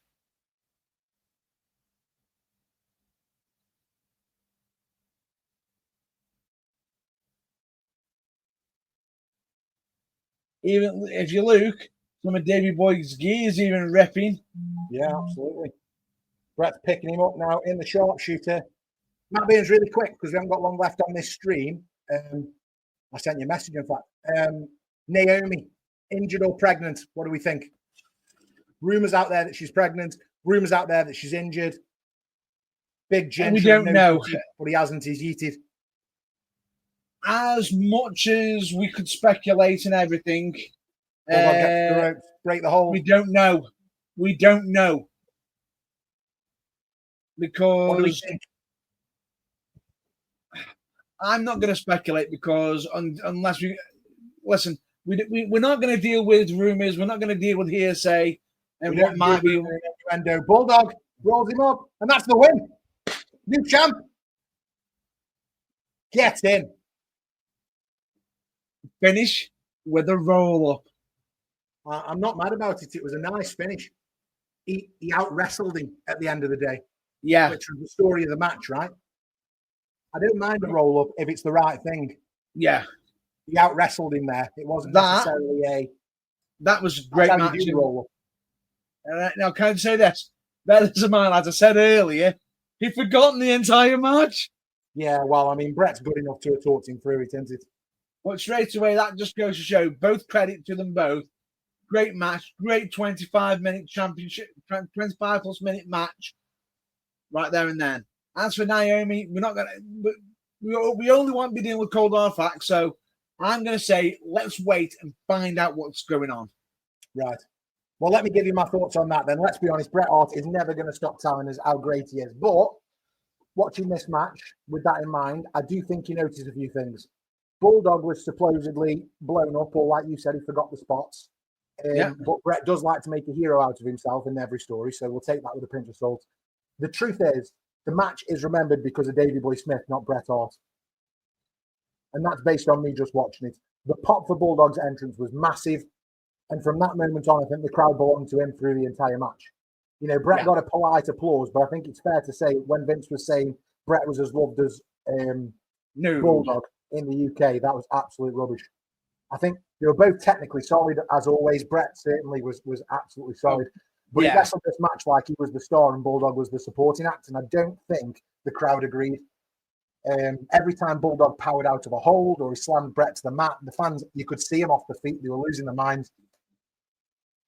And I think when Bret says that he carried Bulldog through this match because Davey was out of it, I think that's rubbish, because I think the power spots are the ones that everybody remembers. That running power slam that we saw just as I came back to the stream, I think that is the move that this match will always be associated with. And I think probably, although I don't mind the roll-up being the finish, I do think that the power slam should have been the finish based on that. The stalling suplex so late in the match as well. Yeah, absolutely. You know, Bret then having to shake his hand. I feel like doing this right now and holding his hand up in the air, he's almost trying to figure out right now how he's going to spin this for the next 30 years and tell everybody how brilliant he is. Now, I think a great moment for UK wrestling. Bulldog victory is the right one, but I still don't like Bret Hart. Yeah, for me, as much as Bulldog might have forgotten his spots, he was still ready for them. He still did them. He still did them well. I'll tell you what we can do. Let's give this match a rating out of 5 bangers. Just this match. Maybe 5. Would you give it 5? I'm going to give it 4 bangers. I think that he could have given Bulldog a bit more. I think a bit selfish in that, maybe. But the difference is who's come out with the victory. Yeah, absolutely. And everybody will always remember Bulldog. But I mean, Bret should get out of the ring now. Bulldog should just be celebrating with his wife and in front of the fans. Thing is, I know what you're saying, but Bulldog might be sitting there saying, just stay there. Yeah, maybe. But anyway, that's where I land on it. So 4 bangers for me. What would you give SummerSlam 92 as an overall, Matt Burns? We've watched 2 nights of it now. Nice touch with the fireworks. Me personally, I think it's a great event. It's a really good event. What? How many bangers? 4 bangers. I think I'm in agreement. 4 bangers seems fair. The Beverly Brothers match was the low point because I fell asleep. The rest of it really strong. Undertaker, Kamala, brilliant. I enjoyed Warrior and Savage for what it was. Yeah, Ric Flair should have been on the card. Should have been. Bret and Davey with the right winner at the end of the night. Yeah, I think. Yeah, how can you complain about that? British Bulldog gets the win. Cheerio. And I think it's fair to say, thanks for joining us as we get to the end of this show. Thanks for joining us on this episode of The Burning Truth Live, our SummerSlam 92 watch along. 100%. And what I'm just going to say here, please, most importantly, help us to get to that 1,000 subscribers by checking out our social media, website, and if you're struggling to find us, just look for the championship belt that you're seeing above us and behind me. Above our heads or behind Matt Burns. Absolutely. Yeah. Make sure you subscribe. Type in The Burning Truth, you'll find us, or just go to www.theburningtruthuk.com. And with what? We love it at theburningtruthuk.com. That we do. And on top of that, as we always say, check out your local wrestling. We always say check out your local wrestling, but more importantly, and this is what I'm just going to say, keep the fire burning, keep the passion for wrestling going, and of course, as always, remember DFTBA, which in case if you didn't know what it means, it of course means don't forget to be awesome. Excelsior!